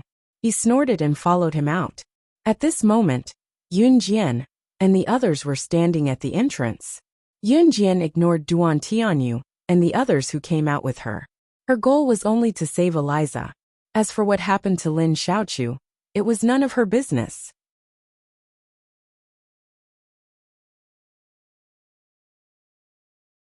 Chapter 1154. Shut up. As soon as Duan Tianyu finished speaking, Yun Jian's crisp voice rang out. Duan Tianyu was frightened by Yun Jian's crisp voice. He shuddered violently and then trembled. He wanted to insult Yun Jian back, but in the end, he opened his mouth and only said, "Ha, at such a young age, you really think you're a god? You didn't come out in time to save him just now. And now look at you? Now we don't even know where he is. Can you find him?" At the end of the day, Duan Tianyu was still blaming Yun Jian for not doing anything when she could have stopped the thugs and saved them just now. "If you say another word of nonsense, I'll kill you right now." Yun Jian raised her leg and kicked Duan Tianyu's chest fiercely, sending him flying several meters away. Duan Tianyu was suddenly sent flying, and he almost spat out a mouthful of blood. The intense pain made Duan Tianyu roll on the ground a few times. In the end, he stood up reluctantly, but he really didn't dare to say another word. He originally thought that Yun Jian wouldn't dare to do anything to him, but he didn't expect that she would actually dare to do something to him. Duan Tianyu could even feel Yun Jian's murderous intent towards him just now. He couldn't help but shiver slightly. At this moment, Satana also walked out of his garage. He looked at Yun Jian and said to Yun Jian, "My tractor broke down, and it can't drive anymore."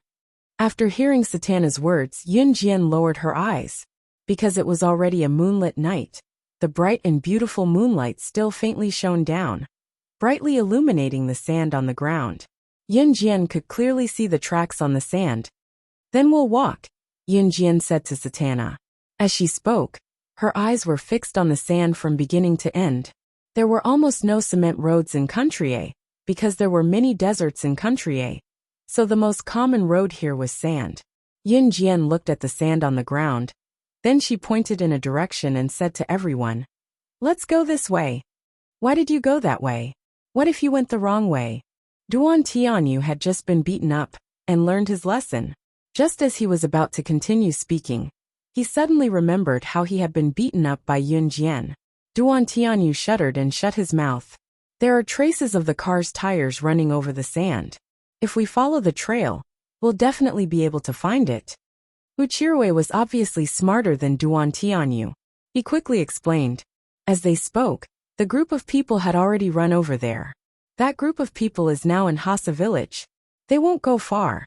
Yun Jian, who was walking in front, suddenly said. They didn't know where Yun Jian's confidence came from, so the group of people was stunned. In spite of it, considering Yun Jian's astounding skills earlier, everyone followed her without hesitation. At this moment, under a dilapidated thatched hut in Hasa village, Eliza and Lin Xiaochu were tied to a bench by their deputies. Eliza appeared to be very calm, but Lin Xiaochu was crying the entire time. "I beg you, please let me go. As long as you let me go, I promise I won't call the police. Why don't you just arrest her? I promise I won't tell anyone." Lin Xiaochu kept shouting desperately. The her in this sentence was referring to Eliza.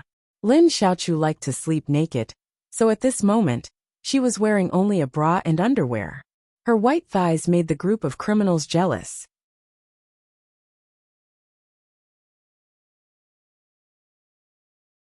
Chapter 1155. As soon as the gangster finished speaking, 5 or 6 gangsters had already unbuckled their belts and walked towards Lin Xiaochu. The gangster who was touching Lin Xiaochu's thigh tore off Lin Xiaochu's underwear, directly exposing Lin Xiaochu's embarrassing private part. "Ah, get lost. You disgusting country A people. Get lost." Lin Xiaochu began to howl. She was so shocked that she forgot that these gangsters could speak Chinese. "Mother ***, you want to do this the hard way." The gangster slapped Lin Xiaochu's face, immediately causing her face to swell. At this time, one of the gangsters who had unbuckled his belt had already come forward and pulled off Lin Xiaochu's bra. Ah!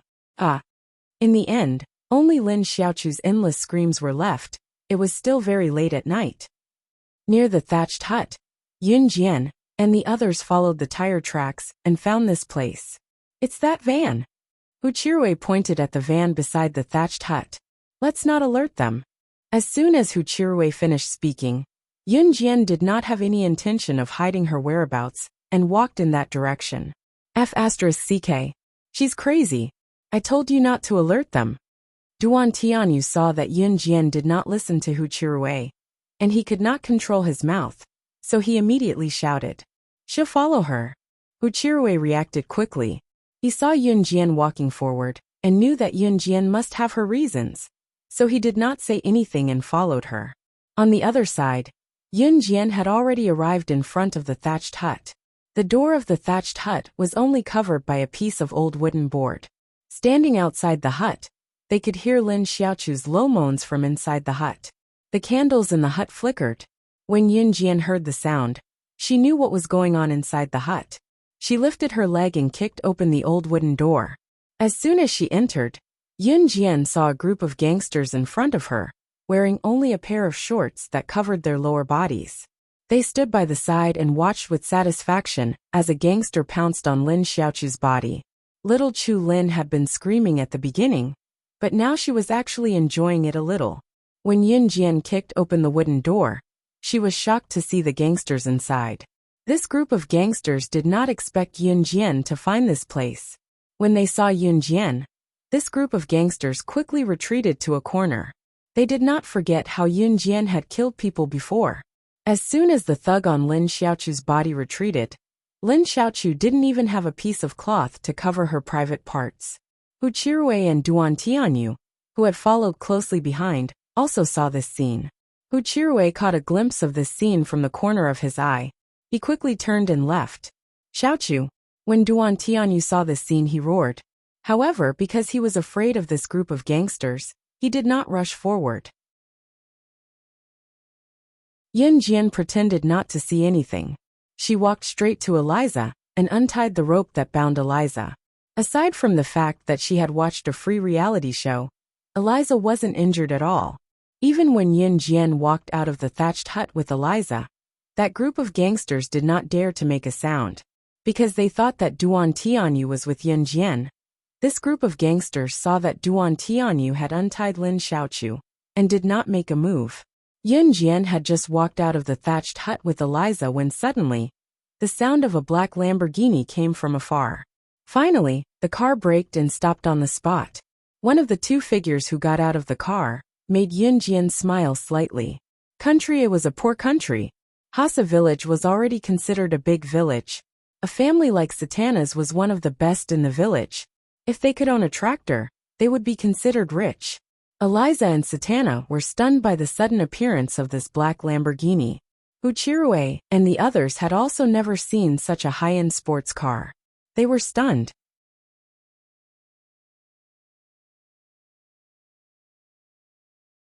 Chapter 1156. Satana heaved a sigh of relief when he saw that his daughter was safe and sound. Then he was dazzled by the Lamborghini sports car in front of him. Hasa village was poor, so Satana, who owned a tractor at home, became the richest person in the village. Therefore, when this dazzling black Lamborghini sports car sped over, it simply blinded Satana and Eliza's eyes. Although Huchirue and the others were not as exaggerated, they had also never seen such a high-end supercar. They had only seen it in the newspapers before, but they did not expect to see it here. They were immediately dumbfounded and could not help but take a few more glances. As for Duan Tianyu, he was still roaring in the thatched hut. His beloved woman was being sullied by this group of ruffians one after another. His heart was bleeding. After Satana, Eliza, Huchirue, and the others saw the two tall men getting out of the dazzling Lamborghini sports car, one of them walked over. One of them went to Yunjian, while the other followed closely behind the younger and more handsome man. There's no signal here. How did you find this place? After Yunjian saw Ce, she walked over without waiting for Ce to come up to her. Then, she took the initiative to stand in front of Ce and asked in a soft voice. When Ce saw Yunjian sticking to him, he smiled and pulled Yunjian into his arms in front of Satana and the others. His originally sharp black eyes instantly restrained, like a wild falcon suddenly seeing something it liked. In the blink of an eye, he restrained his sharpness and revealed his most gentle expression. Seeing this scene, the few people who were standing in the distance were obviously shocked by Siyi's mysterious and strong aura. When they saw Siyi's gentleness toward Yunjian, they were a little stunned. He gave off the feeling that he was an innate powerhouse. The people present could only watch from afar, and could not get close. But when he faced Yunjian, that kind of aura was instantly restrained. It was as if he was holding a beloved treasure. Even the gaze he looked at Yunjian with was full of doting. Ce unconsciously held Yunjian's small hand, then said to Yunjian in the most gentle tone, "Before you guys came, Adam sent me the location. I found Adam, and he told me what happened just now." Obviously, Ce had followed the tire tracks of the van to find them. Yunjian nodded lightly. At this moment, Ce had already pulled her into his arms. "Emo-san, kill everyone here." When Ce raised his head, his gaze shifted from Yunjian to Satana, and the others in front of. His eyes suddenly, he looked at Satana, and Huchirue as if he was looking at a dead man. Was this man crazy? Satana and Huchirue thought that since Ce was with Yunjian, he was one of them. They did not expect Ce to say such a thing. Kill everyone here?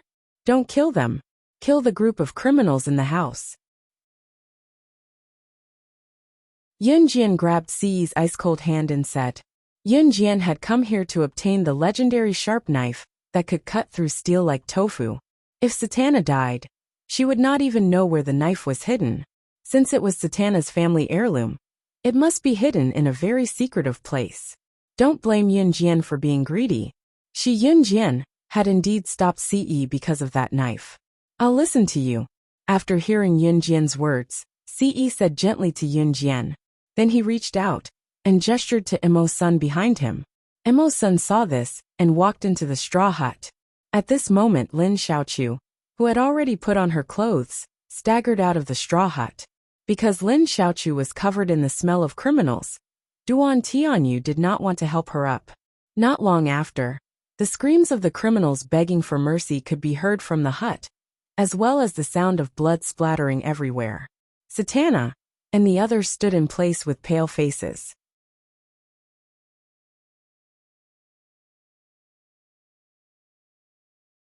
Chapter 1157. Because they were suppressed by Ce's aura, no one present dared to utter a single word. After Emo-san killed the group of thugs in the house, he walked out. Similarly, he didn't utter a single word, but he gave everyone present a bone-chilling feeling. At this moment, Emo-san directly walked in front of Ce and expressionlessly said to Ce, "Young master, they've all been silenced." After saying this, Emo-san threw the bloodstained knife in his hand onto the ground with a paw sound. This action caused everyone present to tremble and jump in fright. It felt as if killing the group of thugs in the house, killing a group of living people, was a very ordinary thing. Ce indifferently replied. Then, he grabbed Yunjian's small hand and walked towards the Lamborghini sports car. Take care of the scene. Ce left these 5 short words. He tugged Yunjian toward the Lamborghini. They were halfway there when Lin Xiaoqiu's fearless voice came from behind them. What the hell? She clearly could have saved me. Why didn't she save me just now? It's her. It's all her fault that I was. Lin Xiaoqiu pointed at Yunjian's back and screamed. At this moment, her feelings were extremely complicated. Lin Xiaoqiu had a boyfriend before, so she wasn't a virgin anymore. However, she was gang-raped in front of so many people. Furthermore, she was seen by her most beloved senior Rue. How was she going to face others? All of this was Yunjian's fault. She clearly had the ability, but she didn't save her. Lin Xiaoqiu didn't care that Ce had ordered Emo-san to kill the thugs in the house. It could be said that she didn't even notice that Emo-san had killed the thugs. Right now, Lin Xiaoqiu's mind was filled with thoughts of taking revenge on Yunjian. Lin Xiaoqiu was only halfway through her screams when Duan Tianyu rushed forward and covered her mouth. Just now, Ce wanted to kill them. If Yunjian had not stopped them from the start, they would have been killed by now. Although Duan Tianyu didn't want to touch Lin Xiaoqiu, who had been gang-raped by the gangsters, he was more afraid of death. Therefore, he immediately rushed forward and covered Lin Xiaoqiu's mouth to prevent her from saying anything that would provoke Ce. Ce paused for a moment before he grabbed Yunjian's hand and returned to the car. They then drove back to the hotel. Seeing that Ce had come over in the middle of the night, Adam had a reason to take Lan Su to his room. Lan Su didn't refuse this time. Emo's son slept alone in a room. The next day, Yunjian and the others were ready to set off for the entrance of the tomb. The next day, when Satana woke up and was about to leave, he kept his promise. He made the dagger, which he had spent the whole night making, into a butterfly knife and handed it to Yunjian. In order to make the dagger into a butterfly knife, Satana didn't sleep for the whole night. It could be seen that he was really grateful to Yunjian.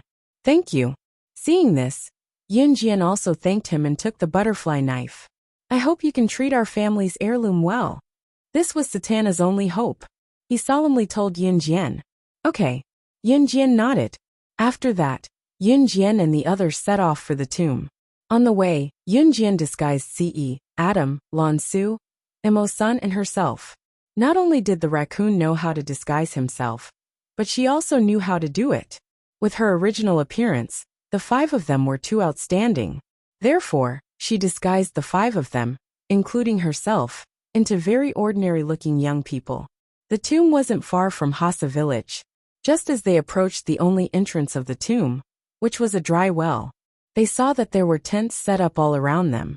The car was still moving forward, but after a while, it was stopped by a middle-aged man.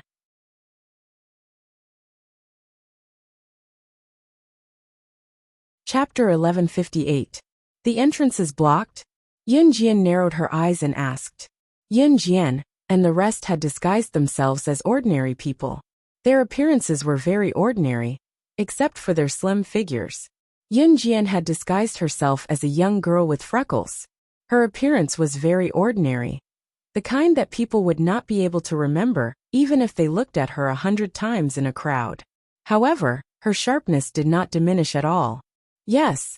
The middle-aged man stopped Yunjian and the rest out of kindness and spoke to them politely.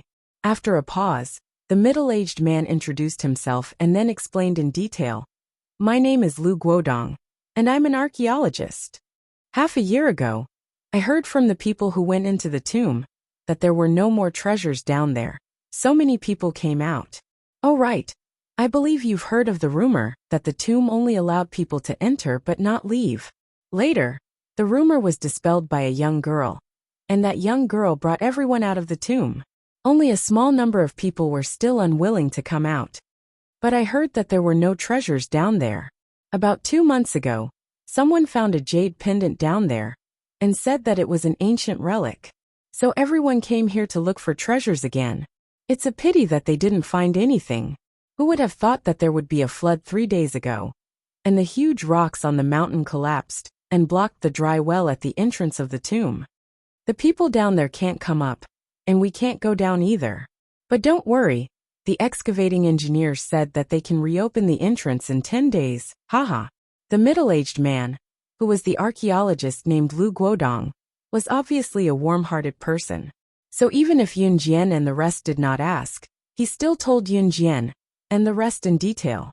What Lu Guodong did not know was that it was Yunjian who had cracked the rumor of only entering, but not exiting the tomb, that he was talking about, and brought the people out. When Yunjian first came out of Yulong mainland, the people who were waiting for the stone door to open in the Xanadu, which was as big as a sports field in the tomb, saw that there were no treasures inside and followed Yunjian out. Everyone thought that they had waited in vain. Only a small number of people remained in the distance.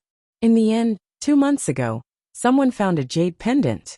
That jade pendant was an ancient relic and was quite valuable. Therefore, people from all over the world who had lost interest in exploring the tomb once again flocked to the tomb. However, an accident 3 days ago had blocked the entrance to the tomb, which was the dry well. That was why Lu Guodong and the others pitched their tents near the dry well and waited for the engineers to open the entrance before swarming down. Yunjian understood Lu Guodong's words. Since the entrance was blocked, they really couldn't go down. Under Lu Guodong's kind guidance, Yunjian and the others also set up their tents. Lu Guodong was a very warm-hearted person. When it was time for dinner, Lu Guodong came over to invite Yun Jian and the others. Would you like to have lunch with us? We just set up a barbecue grill. Since fate has brought us together, let's have a meal together. Thank you. Lu Guodong was being kind, so Yun Jian thanked him. After that, Ce hugged Yun Jian and led the group to where Lu Guodong's friends were. In Lu Guodong's group, there were a few young people. Of course, there were also some who were the same age as him. There was a very ugly woman in her 20s who was dressed to the nines. When she heard Lu Guodong's introduction to Yun Jian and the others, she smiled and went up to Yun Jian. Hello, I'm Fang Xiaoqin. Let's be friends. As Fang Xiaoqin spoke, she thought to herself, finally, there's a girl who's uglier than me.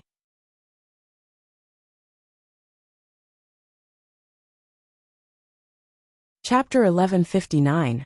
Hee Xiaoqin, it's not easy. Finally, there's a girl who looks more attractive than you. Ha ha ha.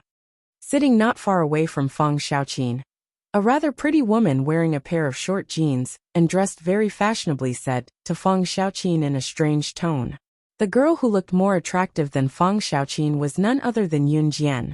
The word attractive was also a very indirect mockery that Yun Jian was uglier than Fang Xiaoqin. Yin Yin, how can you say that about other girls? This will hurt other girls' self-esteem. Fang Xiaoqin almost shouted in joy when she heard the fashionably dressed woman's words. However, Fang Xiaoqin still had a smile on her face. Right. I still don't know your name, Fang Xiaoqin asked cheerfully as she went up to Yun Jian. Yun Jian only lowered her eyes slightly and did not answer. She was too lazy to respond. Fang Xiaoqin saw Yun Jian's attitude towards her and frowned very obviously. She was disgusted by Yun Jian's action of ignoring her for a while. However, when she thought that she had a lot of face standing in front of Yun Jian and could prove that she was not the ugliest in the group, she did not fuss about it. Lan Su's appearance was also very average, but compared to Yun Jian, she was slightly better. Therefore, Fang Xiaoqin and Lin Meiyan only targeted Yun Jian. The group gathered together, and Lu Guodong brought a few stools for Yun Jian and the others. While they were talking, the good-looking woman called Yin Yin looked at a tall and handsome man in the distance. As if she was afraid that the people around her could not hear her, she called out to the man, Brother Yin Yin, you're so handsome. Wenyan Gij, we're eating dinner. Do you want to come over and eat together? The woman who was called Yin Yin by Fang Xiaoqin was called Lin Meiyan. After Lin Meiyan called out to the man passing by, the man called Wen Yin walked over. Ah, it's so lively. Wen Yin walked over and stood there. Lin Meiyan was different from Fang Xiaoqin. Lin Meiyan herself was pretty, so when she said those words to Yun Jian just now, she wanted Yun Jian to pay attention to her. She wanted Yun Jian to pay attention to her and be mocked by her. However, Yun Jian did not pay attention to her. So Lin Meiyan felt that such an ugly girl actually dared to ignore her. She wanted to embarrass Yun Jian in her heart. When the man named Wen Yin came over, Lin Meiyan glanced at Yun Jian smugly. Yun Jian was baffled. What was there for Lin Meiyan to be cocky about when this man named Wen Yin walked over? Just as she thought, exclamations of exclamations came from all around them. Wow, it's Wen Yin.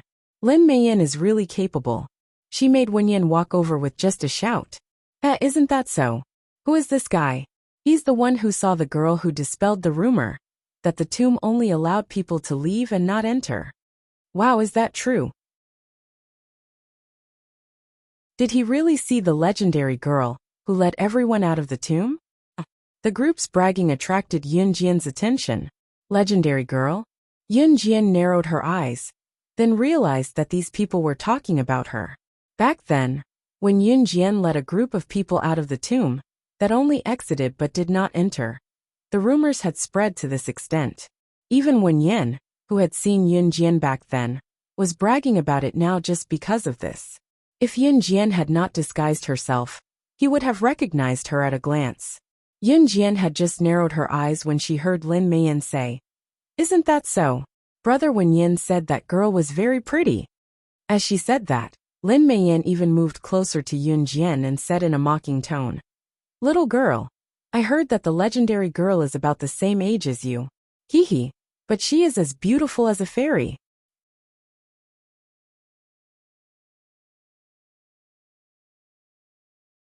Chapter 1160. Lin Meiyan felt that knowing Wen Yen was something to be proud of, because Wen Yen had seen the legendary girl. Oh! Yun Jian was a little impatient, so she casually replied to Lin Meiyan.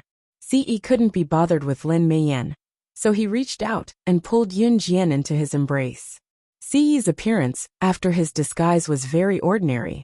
Although he was tall, he didn't attract any attention. Yun Jian had disguised the 5 of them, including herself, because she did not want them to stand out and attract unwanted attention. However, she didn't expect that they would still attract attention, even though they had disguised themselves to be ugly.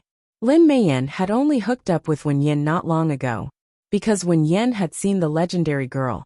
Everyone here worshipped Wen Yen like a god, trying to get information about the legendary girl's deeds from Wen Yen.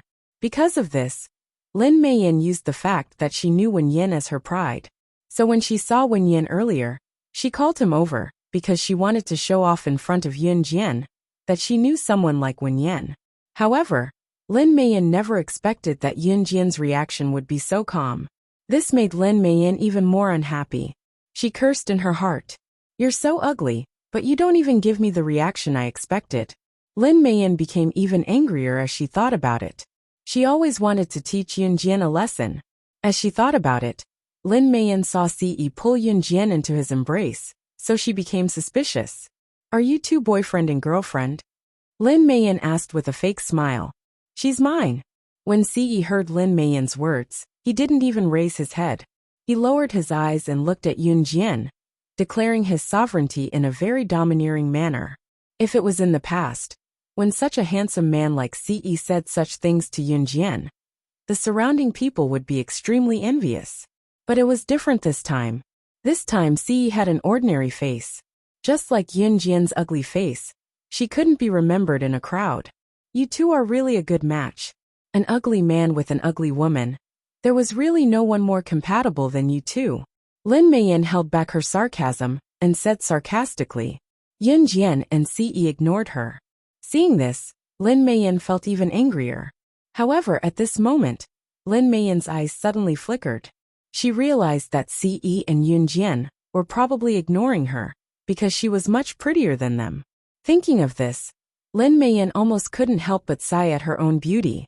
At this time, the food on the barbecue rack in front of him was also cooked. Lu Guodong distributed food to everyone fairly. After lunch, Lu Guodong brought a group of men to the entrance of the tomb, which was the dry well, to help. It would take a long time for the engineering team to move the rocks that blocked the dry well. Lu Guodong's group didn't have anything else to do. They just wanted to enter the tomb as soon as possible, so they brought the men to help. Ce saw this and brought Emo's son and Adam over to check out the situation. Yun Jian and Lan Su didn't follow, while Yun Jian was sitting in the same place. Lin Meiyan was washing the pots and bowls that she had just used with a group of women. She saw that Yun Jian was leisurely and was angry. "Ugly people can be idle, but I'm so beautiful, but I have to work. Is there any justice in this world?" Lin Meiyan suddenly thought of an idea to mess with Yun Jian. She walked over to pour a cup of hot tea, just as she was about to deliberately trip and spill the tea all over Yun Jian's body. Suddenly, a woman in the distance shouted in horror, "Ah! That's a wolf!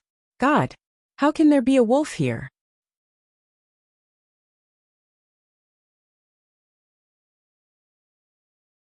Chapter 1161. Although there were many tents set up here, it was not to the point of overflowing. Even from where they were, they could see a ferocious male wolf roaring as it gradually walked towards them. Its movements were extremely slow and gentle. "Ah, it's a wolf!" Lin Meiyan, who was still intoxicated by her beauty, shouted loudly. Then her whole body trembled as she retreated step by step. Yun Jian narrowed her eyes. The group of women around her began to retreat in fear. Some of them hurriedly hid in their tents and stood up from the bench. "Wolf! Wolf!"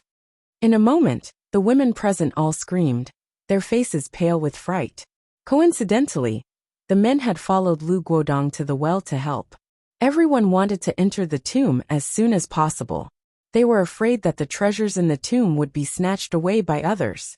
At the place where the tents were set up, there were only women left. Ah, how could this be? The men all went to help. Why is there a wolf here? Some of the women screamed and ran to where the men were, which was the dry well. At this moment, even Wen Yen, who was worshipped like a god, had already gone to the well to help. It could be said that there was not a single man left here. The women subconsciously felt that they were weaker than the men. So in this situation, they were all panicking, as if there was no doubt that it was inevitable.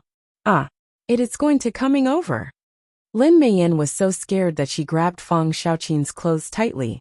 Her face was pale with fright. Run quickly! Run quickly! Let's run to the well, they are all there. Some of the women began to shout, thinking that as long as they ran to where the men were, they would be safe. It's too late. Just as the women were about to lose themselves in panic and wanted to run to the men to seek protection, Yun Jian's indifferent and fearless voice rang out. What do you mean it's too late? Do you want us all to die here? How can you be so vicious? Everyone run quickly. Lin Meiyan thought. She suddenly pushed Feng Xiaoqin away and was about to lead the way to the dry well when Feng Xiaoqin stopped her. Oh, the male wolf howled. What followed was Yun Jian's curled smile, which was extremely strange. She slightly raised her lips and explained, wolves are pack animals. Do you think there will only be one wolf? Just as he finished speaking, dozens of wolves jumped out from the bushes and stared at the group of women in front of them. At the same time, they blocked the path from here to the well. Why are there so many wolves? I don't want to die, sob sob sob. A large group of women hugged each other tightly. They were so scared that they were wailing and trembling all over. Lin Meiyan was also scared out of her wits. The pack of wolves gradually approached, but at this moment, Yun Jian suddenly pulled out the sharp butterfly knife that she had just obtained from Satana from her trouser pocket. She curled her lips and sighed. Then she said to Lan Su, who was behind her without fear in the face of danger, "You came at the right time. I also want to test the power of this knife." Hey, Lan Su, do it. Yes. Lan Su obeyed. She flipped her hands and took out 2 darts from her trouser pockets. Lan Su was used to using darts. At this moment, Lan Su held the darts in her hands and used them as knives. You two want to? Lin Meiyan saw this scene. She was so scared that she screamed loudly. Could it be that the two of them wanted to use the weapon in their hands that looked like they had no chance of winning and fight with these dozens of wolves? What kind of joke was this? But at this moment, Lin Meiyan saw Yun Jian's red lips curl up. On that ordinary and freckled face, there was a frightening smile. In the next second, Yun Jian shouted and stepped forward with Lan Su.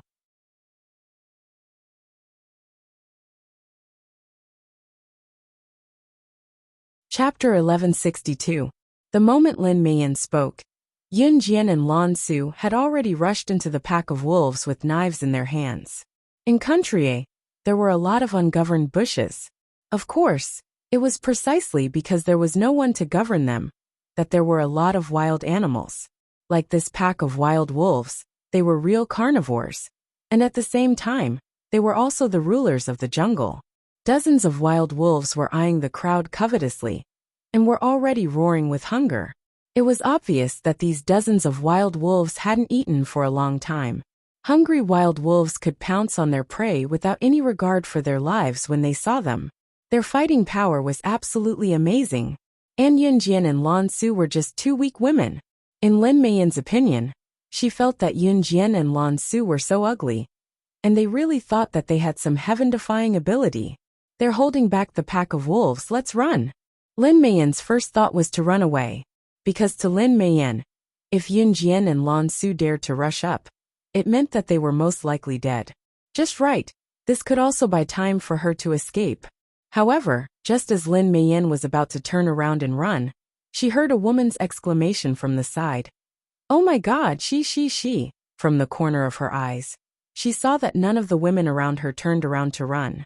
Lin Meiyan suspiciously turned around, but she saw a scene that overturned her worldview. She saw that Yun Jian was leading the pack, and she rushed up to the 3 roaring wild wolves. The 3 leading wild wolves hadn't even reached Yunjian yet. They saw Yunjian's knife swinging from right to left at an extremely fast speed. The group of women present couldn't even see it clearly with their naked eyes. And the 3 wild wolves had already leaped towards Yunjian, trying to pounce on Yunjian and bite her ruthlessly. However, just as the 3 wolves were about to pounce on Yunjian, their internal organs were slashed by Yunjian's extremely sharp butterfly knife. The internal organs of the 3 wild wolves were cut open at the same time. Their skin and flesh were torn open. In the next second, the hearts of the 3 wild wolves hung out of their flesh and shattered at the same time. He died on the spot. There was not even the slightest bit of struggle. This was the power of the butterfly knife in Yunjian's hand, which was forged by Satana and belonged to his family heirloom. Yunjian curled her lips into a smile. With just a light stroke, the 3 wild wolves died in front of her. She curled her lips in satisfaction at the weapon she had just obtained. This smile carried a hint of wickedness. However, when the group of women in the distance saw this scene, their expressions were even more exaggerated than if they had seen a ghost. Lin Meiyan was so frightened that her entire body stiffened. She didn't dare to move anymore. The expression on her face was even uglier than if she had eaten dog shit. She actually killed 3 wild wolves. And her speed was so fast. Without much time to think, everyone saw Yunjian kick the 3 leading wild wolves away. The knife rose and fell. Wherever Yunjian passed, blood splattered. The seemingly ferocious wild wolves couldn't even get close to her before they were killed by her knife. At this moment, Yunjian was like a death god from hell, mercilessly executing lives one by one. Lin Meiyan and Fang Xiaoqin, who were standing in the distance, were so scared that they almost knelt on the ground. This still a teenage girl. She could actually deal with a pack of wolves. And she was unharmed. Even if an adult man saw such a pack of wolves, he would be scared witless. Later, when the men at the other end of the dry well heard the words of a woman who had rushed over to call for help, saying that the women here were blocked by the pack of wolves, they rushed back with their fastest speed only to see this scene.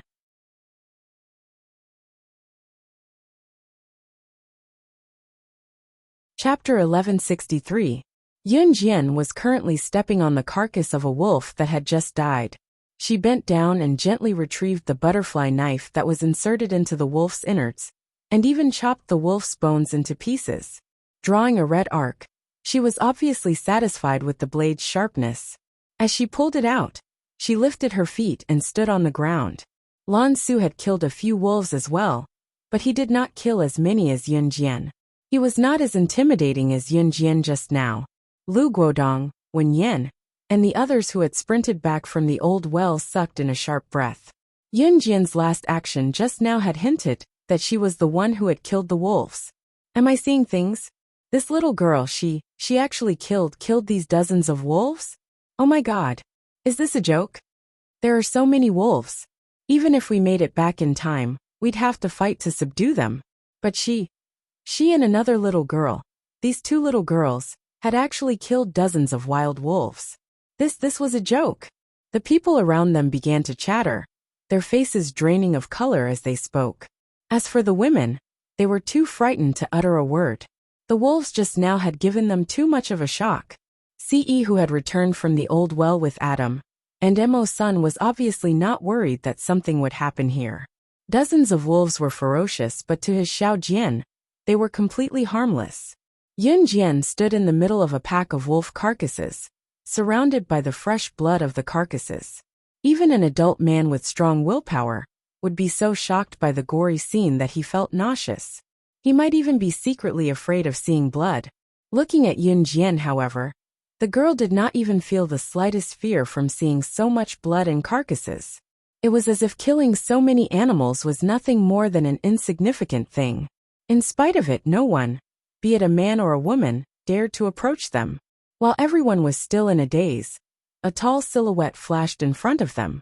In the next second, Ce stepped on the carcasses and came to Yunjian. At the same time, he reached out to pull Yunjian into his embrace and murmured softly, "I won't go far from now on." Whether it's killing humans or wolves, I'll do it for you. As he spoke, Ce carefully held Yun Jian's soft hand. His gentleness was a stark contrast to his aloofness when he treated others. Listening to Ce's alluring words, even the women standing far away were envious. If Ce did not look so average, he could probably drive all the women there crazy. At the moment, everyone's attention was on what Ce said. Whether it's killing humans or wolves, I'll do it for you. Killing humans?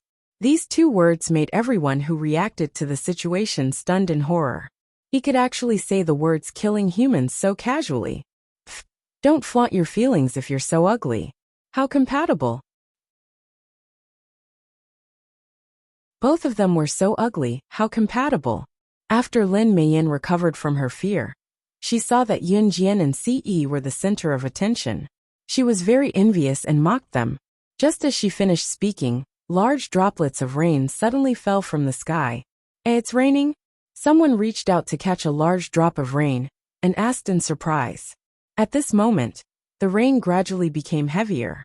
At the same time, the rainwater washed the faces of Yun Jian and Ce.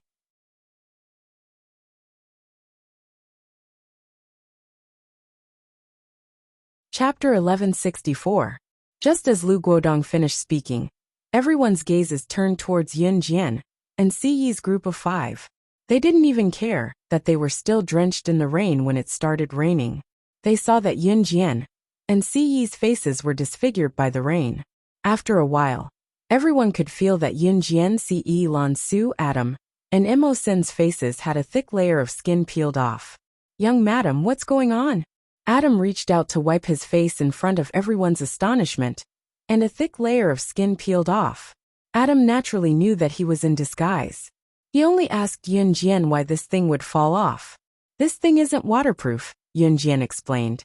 When it started raining, she already knew that this disguise was going to be broken. The makeup she put on their faces wasn't waterproof, so they were naturally exposed when it rained.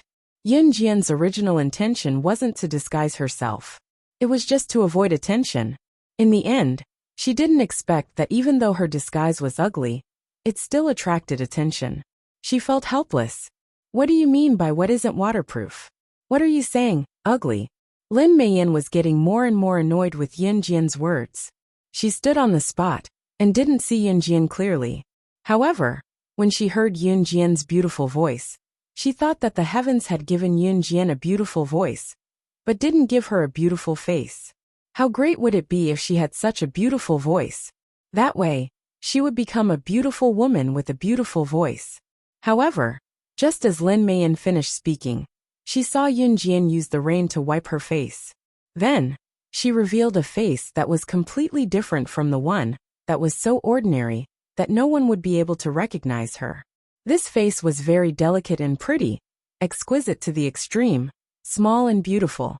Moreover, this little face that had been washed by the heavy rain, although compared to those enchanting and charming beauties, this delicate and pretty little face did not have the slightest bit of charm.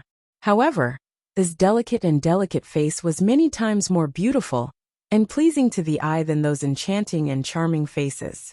It could be said that at this very moment, Yun Jian, whose disguise had been washed away by the heavy rain, was simply the highlight of the entire scene. In addition, Yun Jian's figure was very slim. Previously, Lin Meiyin's heart was filled with jealousy. Yun Jian was so ugly, but she had such a slim figure. In spite of it, Yun Jian's ugliness comforted Lin Meiyin and Fang Shaoqin. However, it was this sudden rain that made Yun Jian's face change. The people standing around were all stunned. One by one, they stood in the rain in a daze. None of them thought of going into the tent to hide from the rain. Instead, they stared at Yun Jian. Oh my God! Is she playing a face-changing magic trick? How did she become so beautiful? No, it's not just her. That man. And the other two men, that woman, their faces have all changed. Oh my God! Those 3 men are so handsome. Those 2 women are also beautiful. What's going on? Sounds of discussion came from the surroundings. Lin Meiyin and Fang Shaoqin's faces instantly turned pale. They originally thought that they had found a girl who was uglier than them, but in the end, Fang Xiaoqin was obviously a little disappointed. Lin Meiyan, on the other hand, did not dare to believe it. Lin Meiyan even directly shouted, "No, this is impossible. She must have worn a mask to become so beautiful." Just as Lin Meiyan shouted these words, Wen Yan's voice covered Lin Meiyan's and came out in horror. You are the legendary girl who brought everyone out of the tomb."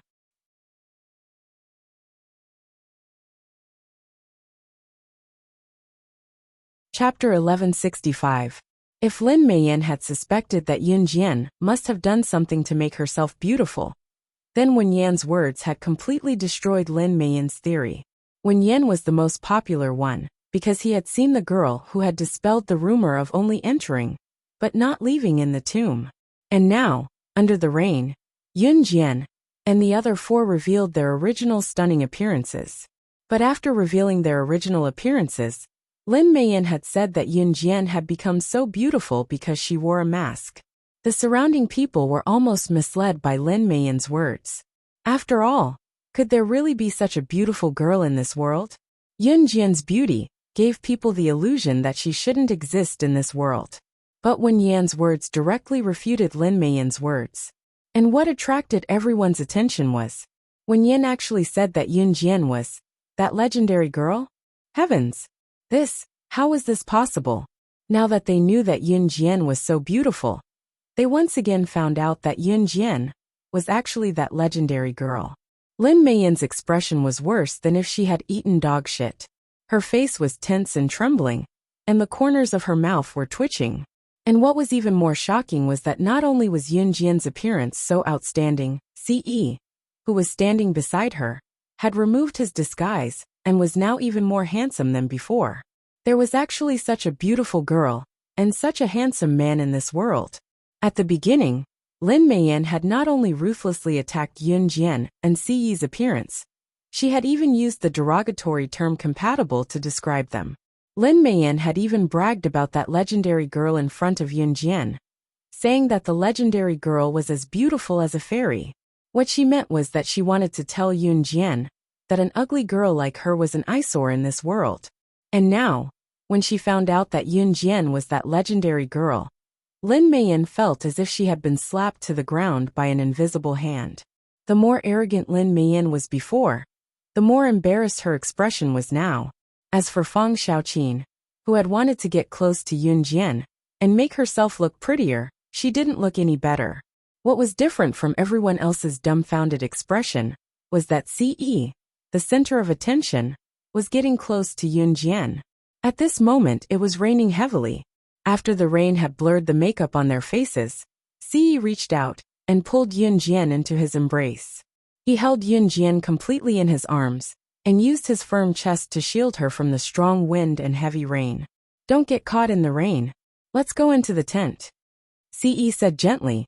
Then, under the envy of the crowd, he held Yun Jian's hand and walked towards the tent. Anyone who wasn't blind could tell how much Ce doted on her. He simply doted on her to the bone. Previously, Lin Meiyan felt that Ce's looks were very ordinary and didn't fit her taste. Therefore, she didn't feel envious of how much Ce doted on Yun Jian. Instead, she used a mocking tone to criticize him. Now that they had seen Ce's face, even Lin Meiyan was envious of him, let alone the others. "Are the two of you really a couple?" Lin Meiyan wished she could become Yun Jian and lie in Ce's arms. She gritted her teeth and blocked Ce from bringing Yun Jian back to the tent. "Adam, throw her out." Ce suddenly raised his sharp eyes and looked at Lin Meiyan with murderous intent. Adam walked over and wanted to throw Lin Meiyan out without another word. "Do you still have any sense of reason? This is our territory." Lin Meiyan said this sentence with righteous indignation. Bang! As soon as Lin Meiyan finished speaking, Adam took out a desert eagle from his waist and fired a shot at Lin Meiyan's feet.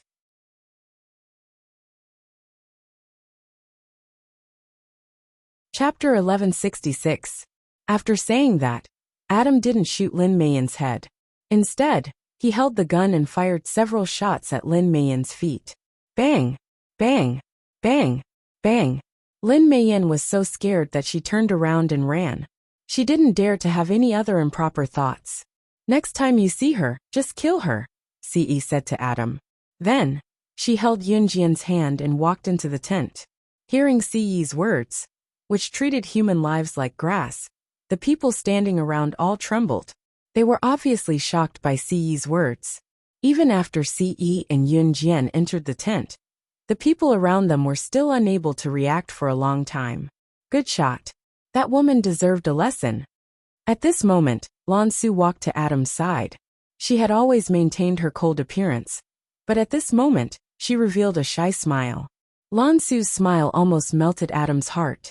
Adam was just about to put the Desert Eagle back into his waist case when he heard Lan Su's words. He grabbed the gun again and wanted to look for Lin Meiyan again. I'll just kill her in seconds. He had just threatened that woman, and Lan Su had taken the initiative to stand beside him and praise him. If he killed that woman, wouldn't Lan Su obediently throw herself into his arms? Just as Adam raised his gun, Emo-sun held him down. Emo-sun coughed a few times, paused, and then said, Adam, young master and young madam haven't said anything yet. Don't be impulsive. Emo-sun was Adam's biological brother, but he never called him brother. Normally, he even used strict requirements to reprimand Adam. But in fact, everything Emo-sun did was for Adam's good. Uffed. Lan Su saw the interaction between Emo-sun and Adam, and she couldn't help but laugh. A second later, Lan Su immediately restrained her smile. She pretended to be cold and walked towards a small stream. I'm going out for a walk. After saying something to Emo-sun and Adam, Lan Su braved the rain and walked forward. Where are you going? Rushing out without an umbrella. Adam frowned. Then he went back to the car and took out a black umbrella. He followed Lan Su's footsteps. Emo-sun stood where he was and shook his head, laughing involuntarily. He knew that Adam's interest in Lan Su wasn't a spur-of-the-moment thing, so he already treated Lan Su as his sister-in-law. 10 days wasn't a long time. Besides, Yunjian had Ce. Every day, during breakfast and lunch, Ce would hold her little hand and walk around. Although he would sometimes do some shameful things to her when there was no one around, Yunjian was secretly looking forward to it. 10 days passed in the blink of an eye. The construction team was very diligent. Even though it was supposed to take 10 days, they really managed to remove the last piece of rock that covered the dry well on the afternoon of the 10th day. This also meant that they could enter the tomb.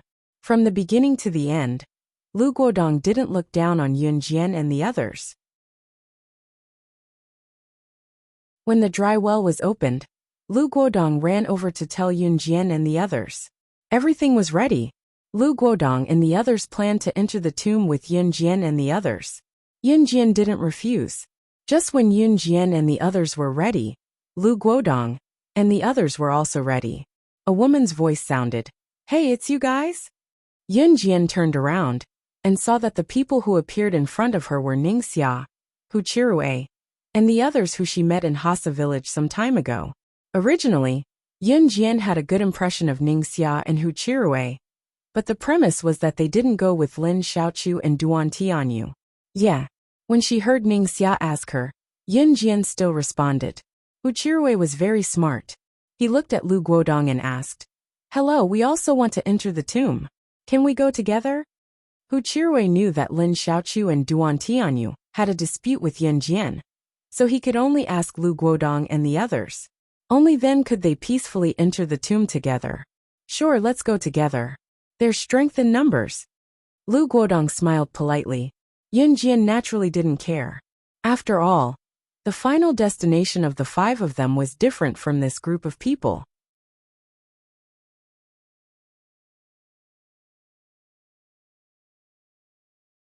Chapter 1167. Just as they arrived at the mouth of the well, Lin Xiaoqiu and Lin Meiyan were both shocked by the depth of the well that stretched from the mouth of the well to the bottom. Why is it so deep? Will I get hurt if I go down? What are we going to do if you fall and hurt yourself? Lin Xiaoqiu took 2 steps back in fear. She wanted to go to Hu Chirue's side, but he dodged her. Lin Xiaoqiu gritted her teeth and turned to throw herself into Duan Tianyu's arms. If it was in the past, Duan Tianyu would definitely hug Lin Xiaoqiu immediately. But this time, Lin Xiaochu wanted to lean on Duan Tianyu in fear, but Duan Tianyu dodged her. Duan Tianyu only needed to look at Lin Xiaochu to remember the scene 10 days ago when the group of gangsters were all over her body. To Duan Tianyu, Lin Xiaochu was already dirty. No matter how much he liked her in the past, he had to keep his distance in the future. Lin Xiaochu, who clearly felt Duan Tianyu's actions, was filled with anger. So what if Yun Jian was powerful and killed a lot of people? She could have saved her at that time. Even if Lin Xiaochu was with the group of gangsters that day, she had enjoyed it, but she had also embarrassed herself. Even Duan Tianyu, who used to crazily chase after her, had distanced himself from her. At this moment, Lin Xiaochu didn't care how powerful Yun Jian was. She only wanted to teach Yun Jian a lesson. It would be best if she let Yun Jian experience the feeling of being gang raped. I'll go first. Yun Jian saw this group of people dilly-dallying, but she couldn't be bothered to wait. She jumped into the well with Ce and the others without any hesitation. Yun Jian was the legendary young girl. She had already entered the tomb, so she must be very familiar with the terrain below. Lu Guodong saw this and immediately shouted, "If you want to follow, then follow.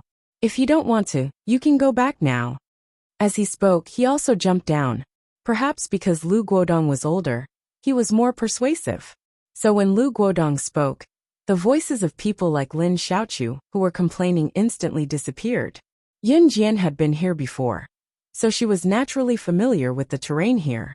As for Wen Yan, although he had seen Yun Jian before, it was when Yun Jian brought everyone back from the tomb. He had never been to the tomb. At this time, Yun Jian had already easily led everyone to the mud hole that was as big as a basketball court. There were still a few people stationed here.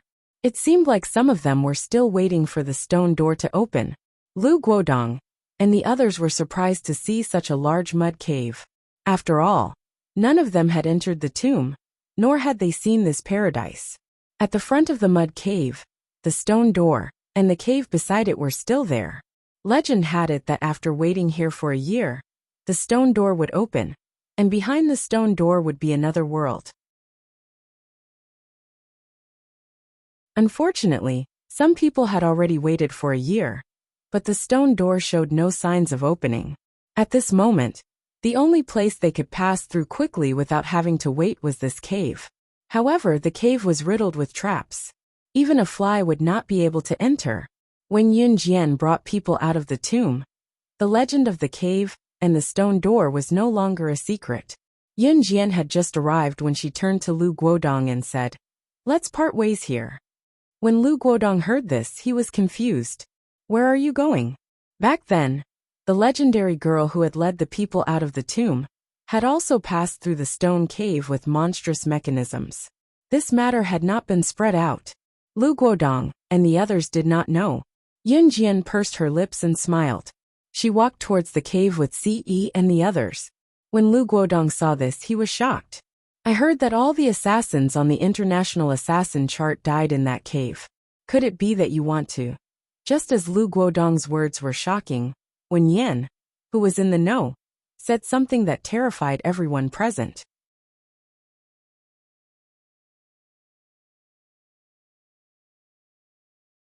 Chapter 1168. As soon as Wen Yan finished speaking, it was as if he wanted to introduce Yun Jian's abilities to everyone. So he spoke louder and with an exaggerated tone. "I heard that as long as a person walks into this cave, their heart will be pierced by thousands of arrows. If they can't avoid it, then these arrows will pierce through them on the spot, and their bodies won't even be found." Back then, countless international assassins and secret agents, as well as Long Xiao from all over the world, came here one after another, trying to pass through this cave, but none of them succeeded. And that girl and the other 3 men are the only people in the world who can pass through this cave. Towards the end, Wen Yan's expression was very intense, as if the legendary person who could pass through this cave was himself. "Brother Wen Yan, is this cave really that powerful?"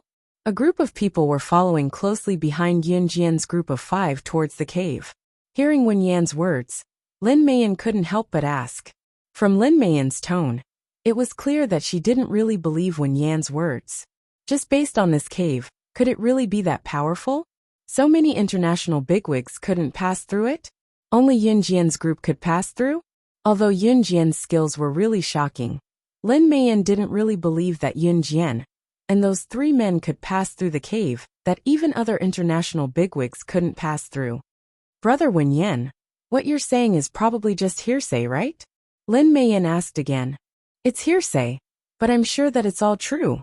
Wen Yan saw that Yun Jian's group of 5 were almost at the entrance of the cave, so he said even more firmly, it's them. I heard that there were 4 people who entered the cave, but I didn't know who they were. Lu Guodong also came out to testify at this time. Just as they finished speaking, Lin Meiyan's eyes suddenly lit up. Then she led the group towards Yun Jian's group of 5 even faster. At the same time, Lin Meiyan shouted Yun Jian's name loudly. Hey Yun Jian! When they were almost at the entrance of the cave, Yun Jian turned sideways and stopped, then slightly turned to look at the group behind her. Lin Meiyan had already called out to her. Lu Guodong was standing not far away. He smiled at Yun Jian's group and said, although I don't know why you have to pass through the cave again, I hope you have a safe journey. Lu Guodong's words were very sincere. Yun Jian also narrowed her eyes. During this period of time, Lu Guodong had been taking care of them as an elder. We will. Before Yun Jian could speak, he reached out and hugged Yun Jian to his arm. Hey, are you guys planning to pass through by yourselves? We're to go through to everyone's to pass through to us. At the very least, we came here together. Lin Meiyan spoke once more, forgetting the lesson she had learned not too long ago.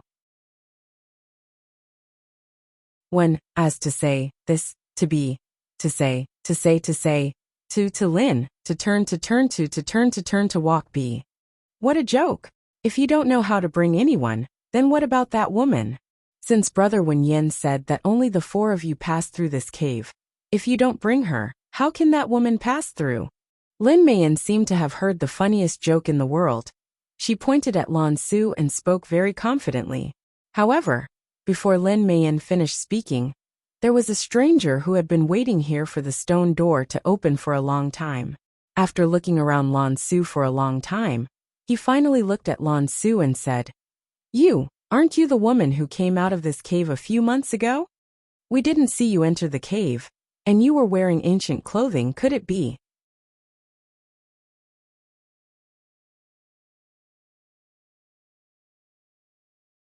Chapter 1169. This person had been standing here looking at Lan Su for a long time. He felt that Lan Su's face was somewhat familiar. Later on, he heard from Lin Meiyan that Lan Su definitely couldn't pass through the stone cave. She was with Yun Jian, so Yun Jian naturally wouldn't leave her behind. Just when Lin Meiyan said that Lan Su, how could that woman pass through? This person suddenly thought of something. A few months ago, there was a 16-year-old girl, wearing a black plain dress, who passed through the stone cave just like that. At that time, it caused a panic among the people who were still waiting for the stone door to open. What did you say? This woman, she came out from the stone cave? Lin Meiyan and the others were all stunned. They were all dumbfounded on the spot, and looked at Lan Su in disbelief. That person saw that Lin Meiyan and the others didn't believe him, so he opened his mouth and said, This is absolutely true. I've been here for at least a year. Other than seeing these 4 people come out of the stone cave one after another, I haven't seen anyone else enter the stone cave. When she came out of the stone cave wearing a black dress, it scared the hell out of us. Oh, that's right, I remember now. It wasn't just her. There was also a man wearing a black robe who came out of the stone cave. And the most bizarre thing is that she and that man wearing a black robe have never entered the stone cave. We've been here for so long, and we've never seen anyone who entered the stone cave and didn't come out. It's as if they came from another world and came out of the stone cave. The man who stood up and spoke wore a pair of glasses. He looked refined and wasn't young either. He was probably in his 40s. Thus, no one questioned what he said. But at this moment, other than shock, no one present could find any other expression. Originally, Yun Jian didn't have a good opinion of the man wearing glasses' words. After all, if Lan Su's identity was exposed, it wouldn't be good for them. It was only when the bespectacled man finished speaking that Yun Jian snapped back to reality. A man wearing a black robe? Yun Jian narrowed her eyes and asked. Seeing such a beautiful girl like Yun Jian asking him, the man was silent for 2 seconds before nodding and saying, Yes, I remember that man wearing a black robe. Only his eyes were exposed. He was very strange and mysterious. As the man wearing glasses spoke, he couldn't help but shake his head. Clearly, he was lamenting. But obviously, this man's words successfully attracted Yun Jian's attention. He was dressed in a black robe, and he was a man from the Yulong mainland. Why was this person so similar to the mysterious person mentioned by the leader? Back then, after eliminating the Inferno Ring, he found out that the real murderer of his brother's predecessor was a mysterious person. Yun Jian had also tried to find that person. Even later, Yun Jian was assassinated. It was as if someone was manipulating everything behind the scenes and connecting all the dots. The mysterious person's motive was the biggest. Not long ago, Yun Jian had learned from Hu Batian, whom she had killed, that the mysterious person who controlled the former Inferno Ring and had been pulling strings behind the scenes was from Yulong mainland. Today, she heard from the man wearing glasses that other than Lan Su, there was another man wearing a black robe who came out of the stone cave, which was Yulong mainland. Then, she was 90% sure that the mysterious person was the person the man wearing glasses was talking about.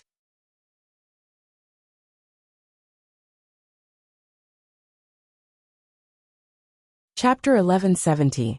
As soon as Yun Jian spoke, the bespectacled man fell into deep thought. Because the mysterious person had appeared much earlier than Lan Su coming out of the cave, the bespectacled man had to carefully recall the characteristics of the mysterious person. Hee, do you think you're filming a mythical TV series? You're so mysterious, as if it's real. Those who don't know would think that you're acting.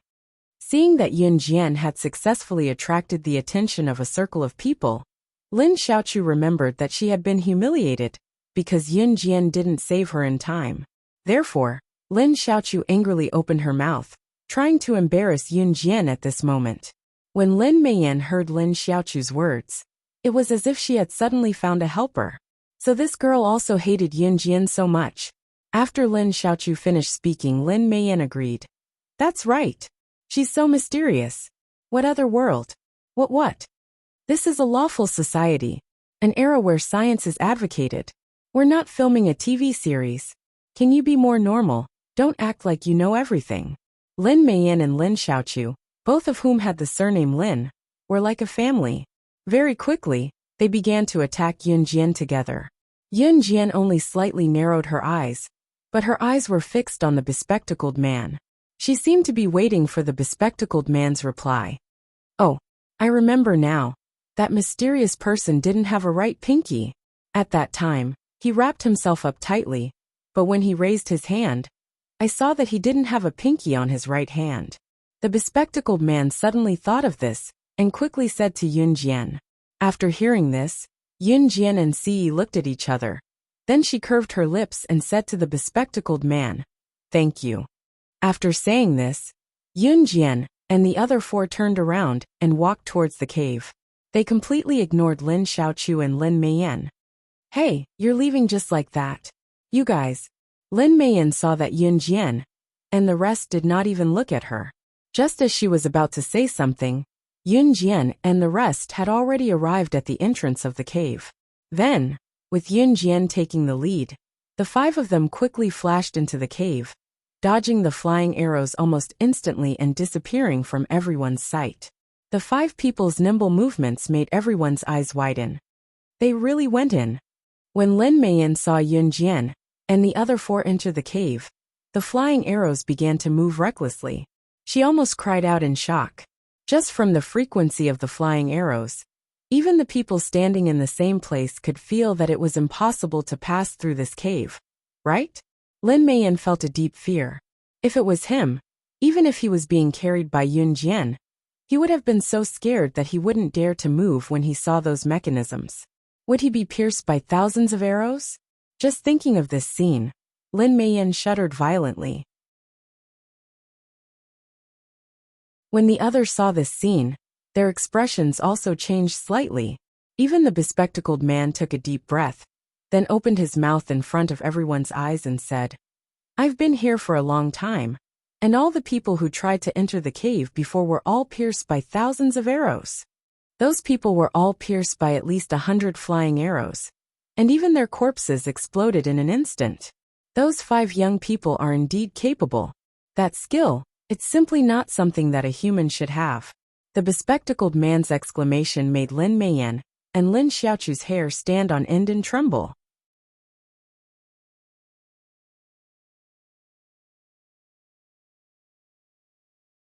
Chapter 1171. At this moment, Ce was already holding Yun Jian's little hand as they passed through a long stretch of pitch-black stone tunnel. Then, a bright light flashed before their eyes. When they came back to their senses, they had already arrived at the Yulong continent. As they had been here before, this stretch of road was familiar to everyone. After exiting the stone tunnel and arriving at a brand new world, Lan Su said to everyone, "We're here. I can cast a spell to bring you back to the witch tribe directly. It'll be a little far from here." At this point Lan Su paused, then turned to look at Ce, Adam, and Mo-sun. "Before that, could I trouble your excellency to disguise yourself again?" At this point, Lan Su did not forget to explain. "Your excellency, you come from the deity continent that controls the life and death of all continents. In our hearts you're a god. So if you appear, it might cause a commotion in the entire Yulong continent. So, I'll have to trouble you to disguise yourself as an ordinary person and return with us." "What about the 2 of us?" Adam walked over and put his arm around Lan Su's waist, then pointed at himself and Mo Sr. "You're both your excellency's people, and also from the deity continent. I don't know why you're on Earth, so of course you have to disguise yourself." Lan Su struggled a little as Adam held her waist. In the Yulong continent, if an unmarried woman or an unmarried man were to be so close to a woman, they would be reviled by the world. In the Yulong continent, the monogamy system was far stricter than in countries E. Here, if someone were to have an affair in marriage, then both the person and the mistress would be hanged to death. "This is the Yulong continent. You should show some respect," Lan Su said. "If an unmarried man and woman were to be seen hugging each other, even a passerby would have the right to interfere. How can I respect you? Is there anything on your body that I haven't touched?" Adam said as he moved closer to Lan Su. Before he finished his words, Mo-sun had already grabbed Adam and pulled him aside. "Brat, behave yourself." As Adam's brother, Ma-sun still had this imposing manner. At this moment, Lan Su explained, "In Yulong mainland, only married couples can hug each other in public. Here, as long as the marriage contract is signed, 2 rings will automatically appear. As long as they have this pair of rings, it means that the man and woman are husband and wife. Even if they do something in public, they are allowed." Lan Su's words made Mo-sun raise his eyebrows. Yun Jian had also never heard of this before. She turned her gaze to Lan Su. As soon as Lan Su finished speaking, Ce, who had been silent all this time, suddenly asked, "How do we sign the marriage contract?" Lan Su was surprised to hear Ce ask, but when she recovered, she explained patiently, "I'm not sure if you'll be able to do it. As long as you have a little spiritual power, you can summon the marriage contract array. Once the marriage contract is formed, it means that the 2 people are husband and wife, just like the people on Earth getting a marriage certificate, but this is more direct." Spiritual power was what people in Yulong mainland called their cultivation level. Lan Su added, "Usually, the marriage contract can only be signed with the consent of both the man and woman. However, if the man's spiritual power is stronger than the woman's, or if the woman's spiritual power is stronger than the man's, the marriage contract can be forcefully signed." Since she had said this, Lan Su had to add, "That's right. If the marriage contract is signed here, then even if you leave Yulong mainland and go to Earth, the contract will still be valid." Lan Su's last sentence successfully attracted Ce's attention. Yun Jian leaned in front of Ce. She was pressed against Ce's warm chest. No one saw the slight smile on Ce's thin lips when he heard Lan Su's last sentence. At the same time, he stretched out his large bony palm. In the dark, after he stretched out his hand, a spiritual power so strong that it could raise the entire Yulong mainland to the ground condensed in his large palm. However, it was only a flash.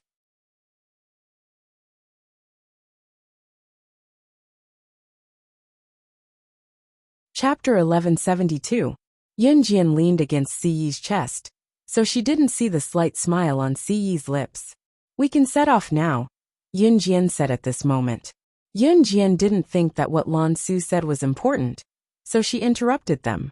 All right. Lan Su obediently shut up and didn't say anything else. Just like that, the group was brought back to the sorcerer tribe by Lan Su. It would take some time to return to the sorcerer tribe from the exit of Yulong continent from Earth. With Lan Su and the others, it would take even longer. It took them 2 full days. In these 2 days, Yunjian put on human skin masks for Ce, Adam, and Mo-san, just in case something happened the last time. These 3 human skin masks were much more complicated than the disguise technique from before. More materials were used to make them, and the cost was also high. They were only one-time use. Yunjian only gave them to prevent them from falling off when it rained like the last time. On the way back, Lan Su even returned the sandalwood box to Yunjian. Sorcerer goddess, this is yours. We're going back to the sorcerer tribe now. It doesn't matter if you're willing to help the sorcerer tribe return to its former glory or not. It belongs to you. This time, Lan Su didn't call out Yunjian's name directly. Instead, he looked at her with a very calm expression and said these words that could be considered a sincere request. Yunjian frowned slightly. She wanted to refuse, but when she saw Lan Su's sincere face, she raised her eyebrows and changed her words. All right. She then took the sandalwood box from Lan Su's hands. On the way back, Lan Su also changed into a black ancient plain robe. Only Ce, Lan Su, and Yunjian didn't change their clothes. They were all wearing modern clothes. We're here. This is the sorcerer tribe. After 2 days of travel, Lan Su finally brought everyone to the sorcerer tribe. At this time, Yunjian was standing in front of a large ancient building.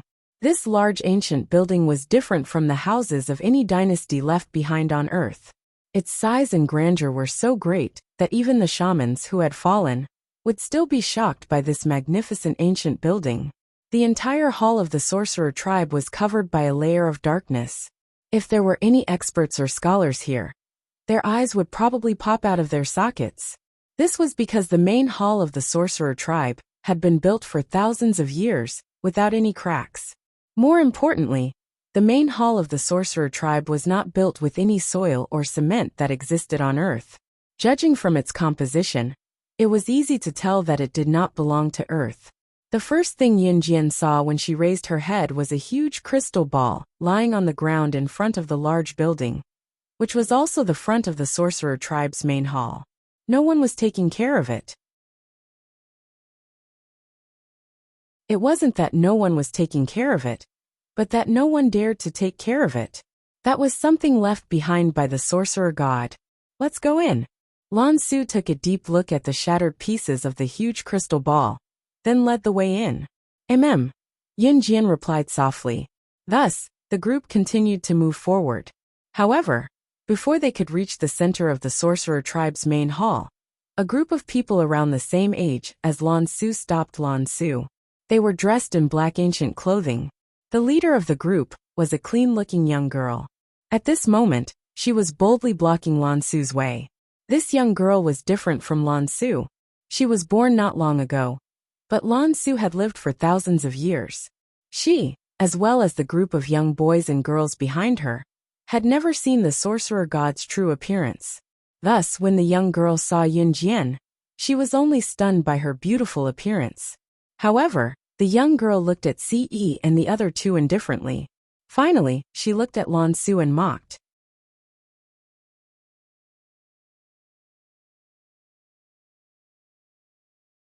Chapter 1173. This young girl stood arrogantly in front of Lan Su. She tilted her head, and her 16 or 17-year-old face was filled with arrogance. Shut up. Wu Qing. How dare a junior like you be so arrogant? I'll send you to hell right now. Hearing the girl named Wu Qing's words, Lan Su almost couldn't hold back. She flipped her hands, and 2 darts condensed from spirit energy appeared in her hands. You! Haha, Lan Su! Don't forget that my aunt is in charge of the sorcerer tribe. If you dare to be rude to me, I'll ask my aunt to chase you out immediately. This girl called Wu Qing had a high status in the sorcerer tribe, because her aunt was the current leader of the sorcerer tribe Wu Lan. In the sorcerer tribe, the leader was always the most powerful. In the sorcerer tribe, everything had to be done by the leader. However, this was only when the sorcerer god wasn't around. In the sorcerer tribe, there was only one sorcerer god. The only person who could decide the fate of the sorcerer tribe was the sorcerer god. In the sorcerer tribe, the leader was always the most powerful. However, in front of the sorcerer god, even if the sorcerer god killed the leader in front of everyone, she still had the right to do so. This was the sorcerer god's right. The sorcerer god could change the leader of the sorcerer tribe at any time. The reason why the sorcerer god was called a god was because in the sorcerer tribe, the sorcerer god was like a god. If she said 1, no one in the sorcerer tribe would dare to say 2. Of course, that was a long time ago. Many of the juniors in the sorcerer tribe had never seen the sorcerer god, just like Wu Qing. Wu Qing and the other juniors had never seen the sorcerer god, so they thought that the sorcerer god was just a legend. In comparison, Wu Qing and the others even thought that the leader had the final say in the sorcerer tribe. What sorcerer god? That was nonsense. Haha, Lan Su. Don't think that you can be arrogant just because you're the first protector of the sorcerer god, who has never shown his face. Let me tell you, this is no longer the era of the sorcerer god. In the sorcerer tribe, my aunt has the final say. She loves me the most. Even if I want you to die now, you're going to die too. Wu Qing's words were full of righteousness. At the same time, she pointed at Lan Su and spoke arrogantly. Just as she said this, a few young men and women around Wu Qing's age fought to be the first to speak. Exactly. The legendary sorcerer goddess has never shown her face. Who knows if she really exists or not? It must be fake. Hee. Wu Qing raised her head and looked at Lan Su even more arrogantly when she heard the voices around her helping her. Lan Su, I don't know why my aunt respects you so much, but don't get carried away. F***ck. Don't think that I won't hit you just because you're a child. If you dare to say anything bad about her again, I'll kill you right now. Adam couldn't bear to listen any longer. Adam didn't say anything when he was stopped by Lan Su. Now that he heard Wu Qing's insults, he almost rushed up to her and beat her up. For some reason, Wu Qing was startled by Adam. However, she quickly regained her composure. Wu Qing glanced at Adam. Just as she was about to curse back, a slightly mature but crisp female voice sounded. Qing.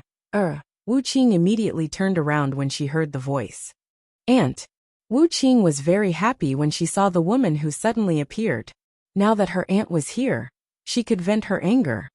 Auntie, I don't know where Lan Su brought a few people back from. Hurry up and chase these people away. Wu Qing skipped over to Wu Lan. She had just grabbed Wu Lan's hand and was waiting for Wu Lan to help her vent her anger when she heard Wu Lan's words. Wu Lan and the group of elders she brought all looked at the strangely dressed girl beside Lan Su.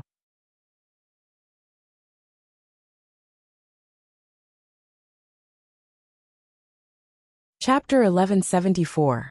When Wu Lan and the rest saw Yin Jian, Wu Lan and the elders behind her immediately knelt down in front of Yin Jian. The reason was simple. The sorcerer god was too powerful back then. The sorcerer god's power back then was enough to make Wu Lan and the elders behind her tremble in fear. Even though it was no longer the era when the sorcerer god was at his peak, Wu Lan was still shocked when she saw Yin Jian, who looked exactly like the sorcerer god. Wu Qing was dumbfounded when she saw her aunt kneel down in front of the girl that Lan Su had brought back.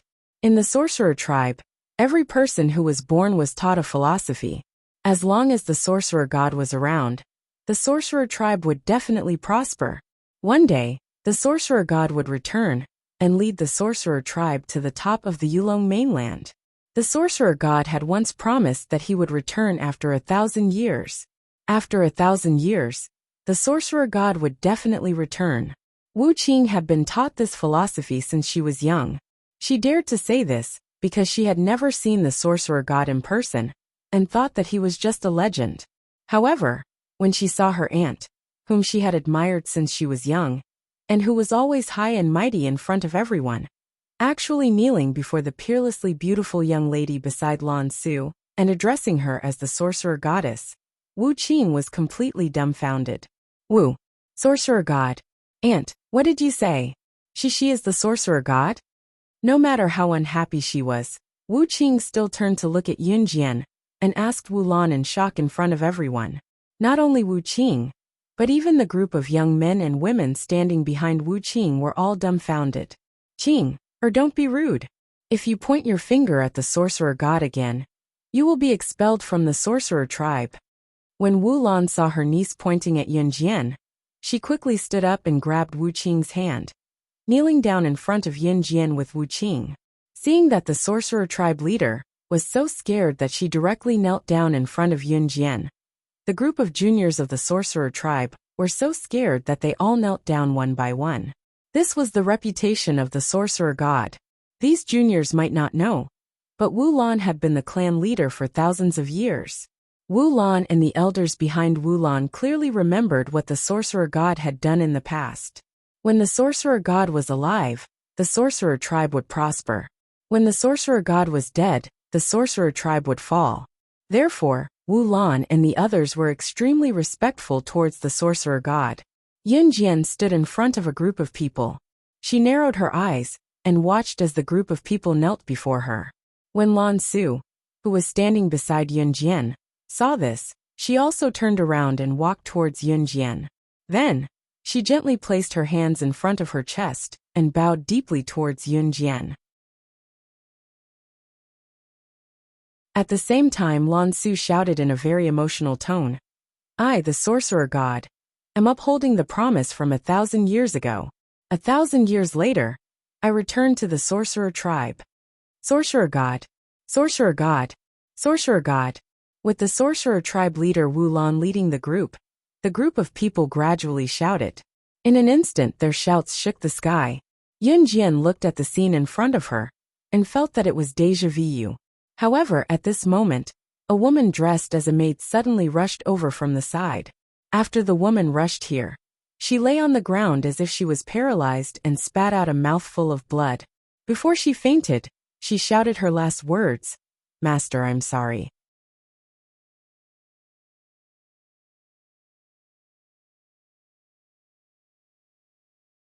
Chapter 1175. After the woman finished her last sentence, she completely fainted. The crowd, who had been full of vigor, was furious when they heard that the Morong family had come to cause trouble again. 1,000 years ago, the Morong family was only a small aristocratic family. Their status was so high that people could ignore them. However, ever since the sorcerer god had fallen, the Morong family had climbed from a small aristocratic family to one of the 4 great aristocratic families of the Yulong continent. Now, the Morong family's status had almost surpassed that of the number 1 aristocratic family of the Yulong continent. The sorcerer tribe had fallen. The sorcerer tribe had now been reduced to a small aristocratic family. As a once prosperous aristocratic family, the Morong family loved to bully the sorcerer tribe members. As the saying goes, there is no harm if there is no comparison. To the Morong family members, 1,000 years ago, the Morong family could not be compared to the sorcerer tribe. Now the once prosperous sorcerer tribe had fallen to their current state. Now the sorcerer tribe could not be compared to the Morong family. This stark contrast allowed the Morong family members to rejoice in their success. Hence, the Morong family members loved to cause trouble for the sorcerer tribe members. They even treated the lives of the sorcerer tribe members as child's play, and killed them as they pleased. Some of the Morong family members had even raped the young girls of the sorcerer tribe in public. This was because compared to other families, the women of the sorcerer tribe cared more about their reputation. In the sorcerer tribe, if a woman held hands with a stranger, she would be punished. If she lost her chastity, the woman could only marry the man who had taken her chastity. Otherwise, she would kill the man, or she would commit suicide. It was because they knew this that the Morong family members loved to defile the young girls of the sorcerer tribe. As the leader of the sorcerer tribe, Wulan had no way and no power to stop them. This was because the sorcerer tribe was no longer the prosperous aristocratic family they had been 1,000 years ago. If they could not bear it, they could openly oppose the Morong family. Then, the sorcerer tribe would not only be humiliated, but they would also be destroyed. If the Morong family wanted to deal with the sorcerer tribe, it would be a piece of cake. Clan leader, so many young girls of the sorcerer tribe have been defiled. This time we can't take it anymore. Just as the woman finished speaking, someone stepped forward and spoke loudly. At the same time, this person's eyes were filled with tears. The sorcerer tribe members of the sorcerer tribe were mostly sorcerer tribe. Most of the sorcerer tribe were women. There were also men, but not many of them. Most of them were women. Moreover, the women of the sorcerer tribe were very pure. This was because the sorcerer tribe had a rule that forbade any woman from getting close to any man before marriage. However, the Morong family's actions had forced the sorcerer tribe into a dead end. Therefore, the people of the sorcerer tribe yearned for the sorcerer tribe to prosper, as much as they yearned for the return of the sorcerer god. Wulan clenched her fists tightly. At that moment, a clear female voice rang out. The Morong clan? Is it the clan that sent people to assassinate Lan Su? Everyone turned to look at Yun Jian when they heard her voice. This was the first time Yun Jian had spoken since she returned to the shaman tribe.